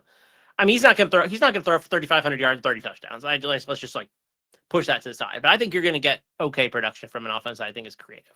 See, that's my thing. I'm looking at these last 2 years with Scotty Waldman. At UTEP, his quarterbacks combined for 2,400 yards and 15 touchdowns. The year before, Austin Smith, the quarterback there at Austin P, 23, 24, or 2,300, 24 yards, 15 touchdowns again. Like, that's just not a stat line that really excites me. If people want to chase the talent and upside, I'll let you guys go ahead. I'm personally not. I'm done chasing this tree. I was really done with it last year at Boise State and everything, because I was just like, that's not a system I love regardless. So it's like, I'm not going to, and I was right not to. Rip the guy early in one of my drafts last year that drafted Malachi Nelson first round. Yeah, that happened. I don't know. I think the offense is creative enough. Maybe it doesn't lend itself to good enough quarterback play. And I'm just thinking like raw output. So that's totally fair. I don't really have a strong opinion on any of the other guys, to be honest, except Chandler Morris, which is, dude, you're not a Virginia level quarterback. Like, you're really struggling in the ACC. It's not a Virginia level quarterback, and Virginia's not an offense that I love regardless. This is a massive downgrade for Chandler Morris. Like, I hate this so much. The rest of the guys, like, I like for upside, right? Thomas Castellanos, I think, is the guy that's going to go pretty high in drafts. I think people are going to like that reunion there with Gus Malzahn, and I don't blame people. Kromenhoek, Taven Jackson, those are going to be guys I'm going to like probably taking shots on later in drafts, because Kromenhoek, I think in a Jeff Lebby system, I think he could be fun. I am, once again, concerned, same like I was with Michael Van Buren, where, you're playing SEC competition, so probably not going to take too much in Kromenhoek there. Taven Jackson at UCF could be a ton of fun, dude. Like, look at what Scott Frost was able to do with Adrian Martinez for years, Mackenzie Milton, his final year, right? Like, if that upside's there, if Jackson has the dual threat ability, which we think he does have, because this last year he's able to average 4.9 yards per carry. Obviously, we'd love to have that again. If that's the case, then Jackson's probably hitting 600 rushing yards, because that's basically what every quarterback for Scott Frost has done when they are able to use their legs. And that's going to be a great CFF quarterback. So I'll be taking a lot of shots on Taven Jackson. Long story short. He's definitely starting, you think? I'd say so. Like again, like who's the competition there, right? Again, Cam Fancher's coming in, but I think he's dust. And then is EJ Colson, I think's his name, right? The freshman there, or no, Risk is still around, right? Did Risk transfer? He's still there, right? Yeah, Risk is still there, and then Colson transferred out. I had those mixed up in my head. Yeah, Risk is still there. I think Jackson comes in and gets that job. I mean, Risk, he looked fine at times last year, but I think it was pretty clear like they were running out of options to put out their quarterback with him. So I think I'm pretty confident Jackson starting. Yeah, especially he's a player that we really liked at CTC as well. When he was coming into college, like we were pretty high on him. It didn't quite work out, but maybe it will now. Potential. All right, next group of 5 here. Darian Mensah transferring from Tulane over to Duke, the apparent $4 million man. We got 2 quarterbacks heading to UNLV. I just kind of threw them here together in Anthony Calandria and Alex Orji. That's going to be an interesting competition there at UNLV. Connor Wiegman heading from Texas A&M, the former 5-star quarterback. He's heading over to Houston. Speaking of former 5-stars, Walker Howard there at Ole Miss, transferring the second time. I think he started at LSU, then is now at Ole Miss. Now he's going back to Louisiana, but the Louisiana Raging Cajuns is where he's headed.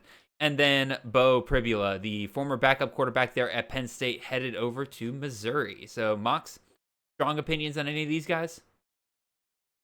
Man, I got strong opinions on all these dudes. But I'll keep it short. Alex Orji isn't winning that job. We just kind of move. Maybe they do package sub with him, but he's not beating out Calandria.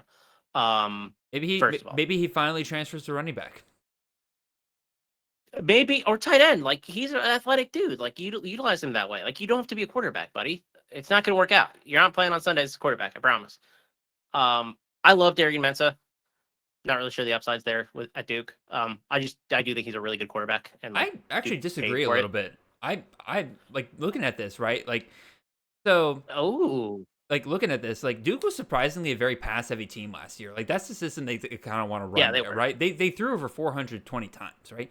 Problem is, you have Malik Murphy and his mighty 7.0 yards per attempt leading the way, right? He was awful. He was not a quarterback that you wanted back there. He was barely hitting above 60% of his throws total. And when it came to downfield shots of 10 to 19 yards, he was 39.1% completion on those. Even worse on 20 yards plus down the field, which makes sense, right? You get worse as you go down the field because they're harder and harder throws, but still, like, less than 40% completion on throws just like 10 to 20 yards down the field is pretty bad, especially when you compare that to Mensah, who had 9.5 yards per attempt last year. He was 64% on throws 10 to 19 yards down the field, which obviously may not translate totally to the ACC, right? But it's a lot easier to translate that from the AAC to the ACC than, like, AAC to, SEC, Big 12 or anything like that. I can trust that Mensah can at least, you can give me 50+% on those throws downfield, right? Mensah also isn't a statue like Malik Murphy was. Like, he's not, I wouldn't describe him as dual threat, right? But he can move around. So you get that added floor on top of it as well. If Mensah can replicate his 9.5 yards per attempt in the ACC, which, like I said, I don't think is a super hard ask, right? Especially if the scheme's there, we could be looking at Mensah as a potential 4,000 yard passer here. Like, that's just the math. Like, 421 attempts, 9.5 yards per attempt. That's a 4,000 yard passer right there. Mox is like, Jared, don't do this. If he has 4,000 yards at Duke, I'll be very surprised. Yeah, I think he's good. I think he's really good. So, like, you don't have to, like, I don't have to be sold on the talent level. Every time I hear that Duke threw 420 times, I'm like, really? Because this is the second time I've been like, Duke doesn't throw that much. And again, I'm just like hit over the head with the fact that they actually did. Which I don't know that they want to do that. I feel like they were more forced to do that. But, the receiving weapons aren't. I don't, because, like, Star Thomas is a really good running back, man. Like, and like, if they wanted to, they could have just kept handing it off to him. He ran the ball over 200 times. Yeah, I'd have to look at their neutral game script stuff to tell you exactly how they want to run this offense, but it doesn't feel that way. And maybe I'm just way off in general because the stats obviously aren't on my side here. But I like Mensa. I think he's a good player. I just don't love the receiving room. Yeah, who's he throwing to?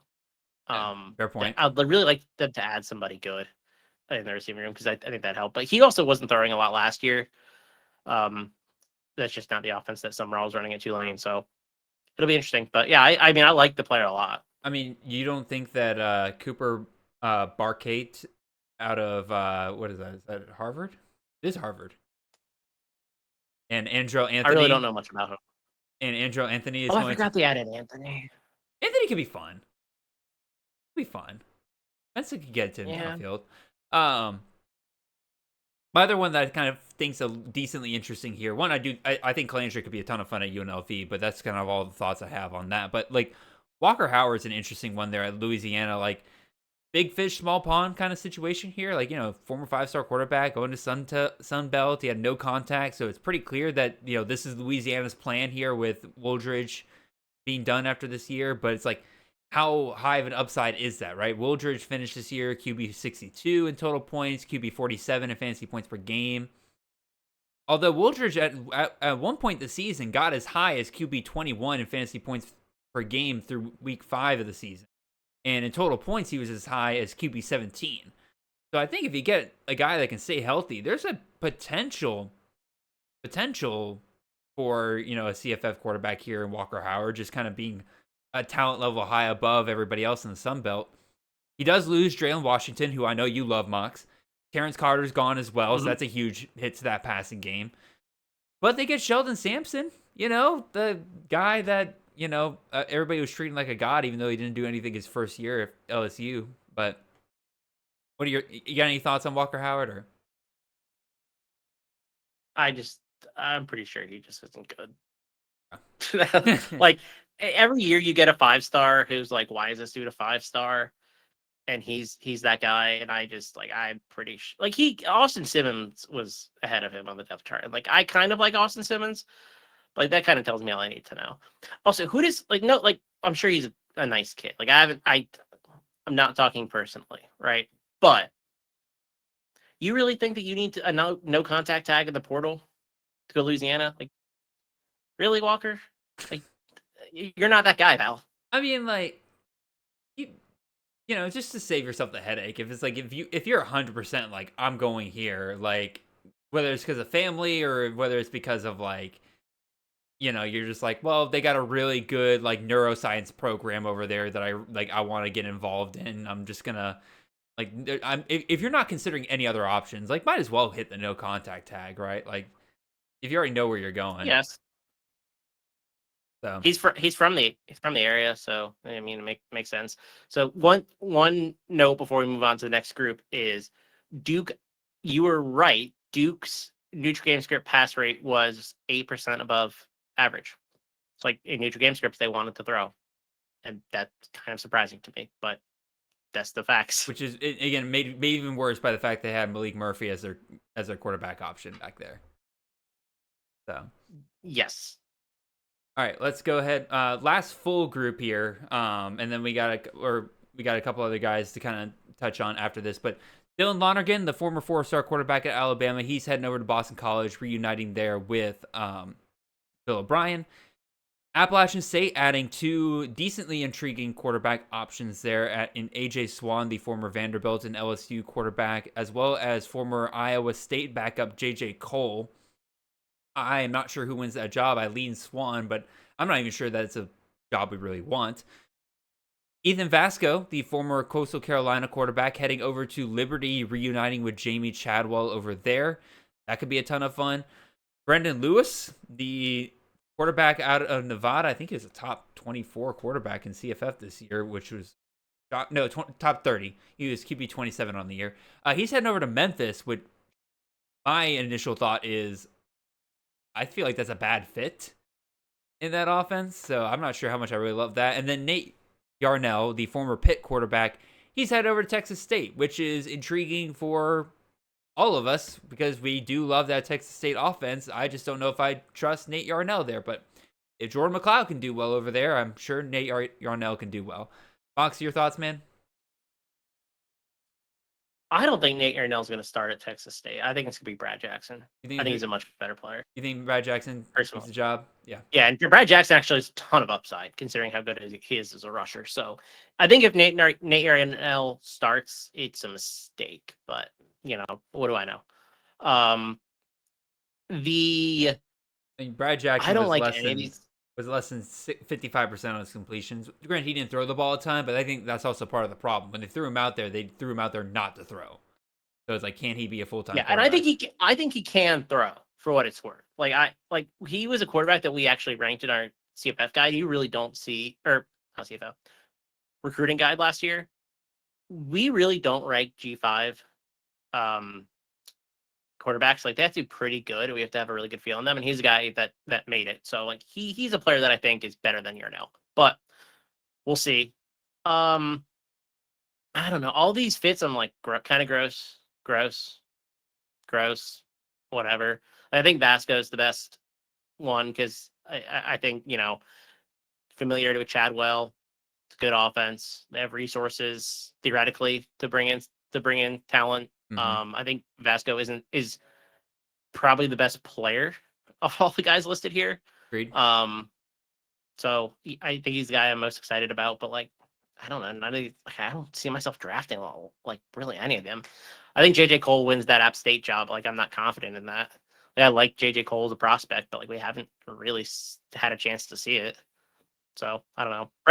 Brendan Lewis going to Memphis is so weird to me. Like, I totally agreed with you. Like, I don't think that's a good fit stylistically. Like, he was running the Kansas stuff in Nevada and it worked. It's like, why leave that? Like, it was perfect for you. And I don't know. I think he's really a struggle if he even keeps the job. But listen, Memphis has money, so they probably paid him some amount. Again, I just don't like. Memphis has been kind of weird with the QBs they've been chasing because, like, we'll go ahead and move on to our last group here because, like, they were also like Matthew Sluka still crystal ball to go to Memphis. I'm like, neither Sluka nor Brendan Lewis really strike me as the guys that Memphis should really be going after, right? Like, if Memphis like landed an AJ Swan, I'd be like, all right, I can take that. Like, if Memphis landed even like Dylan Lonergan or something like that, I'm like, okay, like this feels more your speed, Memphis. But like going and grabbing guys from the Mountain West, dual threat guys, I might add, that doesn't really fit your offensive scheme there. Like, weird. Anyway, last group of guys here to kind of throw out here. Two guys that we know are committed: Ricky Collins, the former LSU quarterback, going to Syracuse. Can Fran Brown and Jeff Nixon do it again? We'll see. And then DeQuan Finn, the former Baylor and Toledo quarterback, going back to the MAC, going to Miami of Ohio. On paper, that should be a ton of fun. And then three guys here that are in the portal still that have not found destinations. But I think for CFF purposes, it will be interesting to see kind of where they land. That's Devin Brown, the former four-star quarterback there at Ohio State. Matthew Sluka, as I just mentioned before. And then CJ Ogbonna just recently entered the portal from Buffalo. He had himself a really strong finish to the end of the season. I am fingers crossed that he's going to another MAC school. Mox, your thoughts on the first two guys there in Collins and Finn, and then your thoughts on the last three guys. I liked Collins, the recruit. I think he could be a lot of fun at Syracuse. They throw a lot. He's athletic. Like, it could be a fun fit. I'm not sure I'm like have a strong opinion of how he's going to perform, but it's certainly fun. Like, I think that's the way I'm at least thinking about it. Can DeQuan Finn stay healthy? So right now I think the answer is no. Like, we haven't really seen him do it. So like, do I want to draft a guy that's going to play like 6 games, 7 games again? I don't know. He at least returns to the MAC. Like, he's not a Power 4 level quarterback. So I mean, that's a fine fit. I mean, they want to run the ball, and Gabbert was there for like 30 years. So it'll be interesting, but I do think that's the appropriate level for him. I know that he can succeed in the MAC. Have the injuries caught up to him? Can he stay healthy? I think there's quite a few questions about him there. So interested. He right level, but I don't know.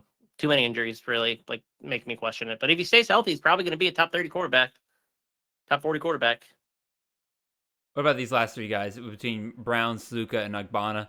I'm mostly kind of surprised that both Sluka and Brown are still in the portal. Like Devin Brown was the guy that like people were pining after, you know, Kyle McCord to be benched for, and now it seems like nobody wants him. And then Matthew Sluka, when he sat 3 games into the season, right?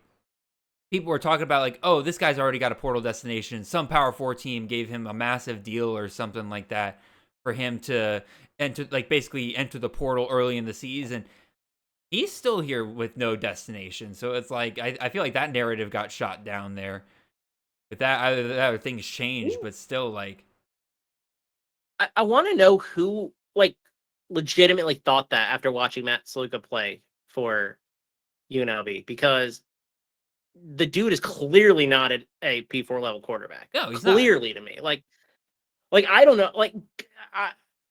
It sucks that he got screwed over. It sounds like with his NIL deal, but like, dude, you gotta like get a contract right first of all. Well, like, it sounds like Brendan Marion was doing some really shady things. So like I don't. Brendan Marion up to shady stuff. Shocker. I know. Right? He just, I don't know. I don't really have much interest no matter where he goes. Like he just isn't. He just isn't a high level quarterback. Devin Brown's kind of interesting, but like, how many years are we into the Devin Brown experience now? And we got nothing to really show for it. I'd like him to go to Utah State. Oh my God! Like I think he's from Utah, and like he played at Corner Canyon, so like bring him back to Utah State. Like I think that's a good level for him. Pair him up with Bronco.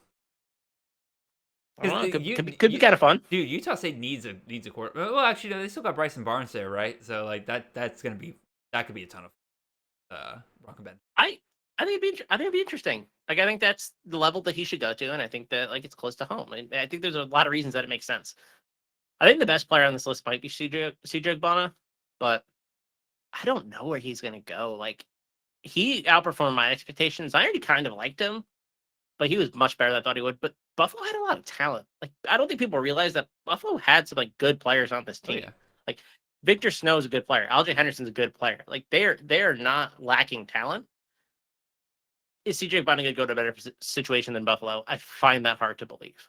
Maybe he does. I just like he's not to me he's not a Power 4 quarterback, but maybe that's what he's holding out for. And I think he'll get paid even if he goes to the Power 4 as like a backup. I bet he makes more than he was going to make at Buffalo. I mean that's appealing to him. 100% he would. Again, like you said, the going rate for a backup quarterback right now is like $500,000.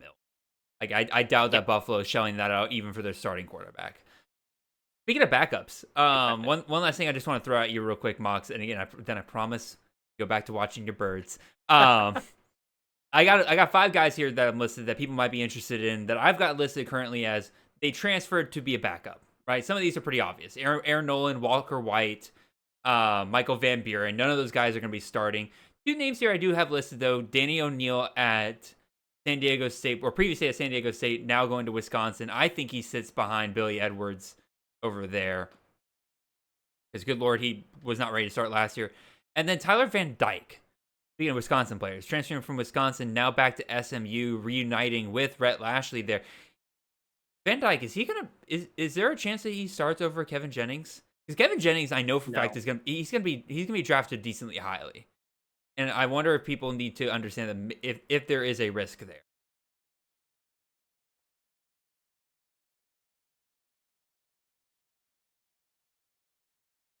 What are your thoughts, Mox? Yeah, I don't think Van Dyke has any shot at starting. I think we've learned. I think we learned what Tyler Van Dyke or who Tyler Van Dyke is at this point, and it's a quarterback that had a really strong first season and just really hasn't done anything since. And like I think that I have fallen for Tyler Van Dyke multiple times. I think I'm out of the Tyler Van Dyke market. I don't think he's better than Kevin Jennings for sure. I really think Jennings is a better player. And Van Dyke also can't stay healthy. Yeah. So he's a good backup, I think. I think that's a smart move by SMU. Don't think he can start. Yeah, get a guy that really knows. I don't. Yeah. Yeah, get a guy that knows Lashley's system that you can kind of plug in there. The only thing is that you'd have to change your game plan because Van Dyke is not mobile at all. Jennings obviously much more mobile. But like I said, Jennings, not like I said, but another point here is that Jennings in conference fantasy points per game 21st quarterback in the country. Like, dude was absolutely phenomenal, or not phenomenal, but like he was really good facing ACC competition. Like, I don't think they're gonna try to move away from that. So, And the offensive line, it's probably gonna be better this year, but it really wasn't good last year. So like, you don't want to stick Tyler Van Dyke back there. Like, you need a mobile quarterback. That's why they sat Preston Stone. oh yeah, Like it's a big reason why they sat Preston Stone, not the only reason. But the offensive line needs to be better if they even consider turning to Van Dyke, and I just find it hard to believe. But same thing with Danny O'Neal, right? Like, Danny O'Neal isn't going to start at Wisconsin. mm-hmm. Like, there's no shot. Like, the dude wasn't even good at San Diego State last year. Yeah, that was the shocker for me when he transferred up. He drops back like 40 times. It doesn't. He completes like 20 of them. I don't know. He just wasn't very good. So good for him getting the bag as a backup there, but Best of luck. He's dust. I will say, again, not probably another quarterback situation we could talk about, but like San Diego State, right? Like, currently, what is their option at quarterback right now? Because they got Bert Emanuel. AJ Duffy still there? Is who? AJ Duffy still there? No, AJ Duffy transferred, and then the Hawaiian dude transferred as well. Like, they're out of quarterbacks. They got Bert Emanuel, and that's it. Who is like a broken leg or whatever. Exactly. Like, who knows how he's going to start the season. What is Sean Lewis doing? I need to know. Does San Diego State have any money? Because like they just lost their starting quarterback to be a backup at Wisconsin. Like, probably if they're not going to pay up, they're not going to get a quarterback. Hey, CJ Agbana, San Diego State. CJ, oh, that'd be kind of fun. That'd be kind of fun. I'd be down with Devin that. Brown. Devin Brown, if he can flourish at Utah State, he can flourish at San Diego State. I can tell you that much. All right. Yeah, let's do it. All right. On that note, we've talked long enough, Mox. This has been awesome. Appreciate it, man. This is a good way to get back into the season. What kind of stuff are you working on, man? Before we get out of here. A lot of year-end stuff. Personally, trying to like finalize numbers and figure out what the off-season strategy is going to look like in terms of finalizing team data, player data, etc. for my personal stuff. But I'm also I'll help with that recruiting guide, do some formatting and editing, and really that's going to be, I think, the focus for the company for the next month and a half, just grinding away at it, which I think it's the best product that we produce, to be totally honest. I think it's certainly the most unique thing that we do. A lot of hard work goes into that, so I'm really, really excited to get that out for, I think, our 4th season doing it. So yep, that's 4th one. Yeah, no, I enjoy it immensely every single year. It's basically my Bible when it comes to recruiting, because again, I'm so focused on CFF stuff that I don't have the energy to be able to look at recruits as well. And my recruiting team does the best job in the business when it comes to that. So I am wholeheartedly willing to endorse their opinions. So yeah, a lot of great stuff coming out. We got the real big thing for us is obviously the transfer portal episodes next couple of weeks, but then also the return of the Way Too Early draft. Again, great cast set up for you guys. Be on the lookout for that. It's going to be a ton of fun. But until then, Mox, appreciate you joining us here today, man. Appreciate all of you guys listening for us. Appreciate all of you guys coming into the 2025 season. Let's make this the best year of CFF so far. Appreciate y'all. Have a wonderful and blessed week. See y'all.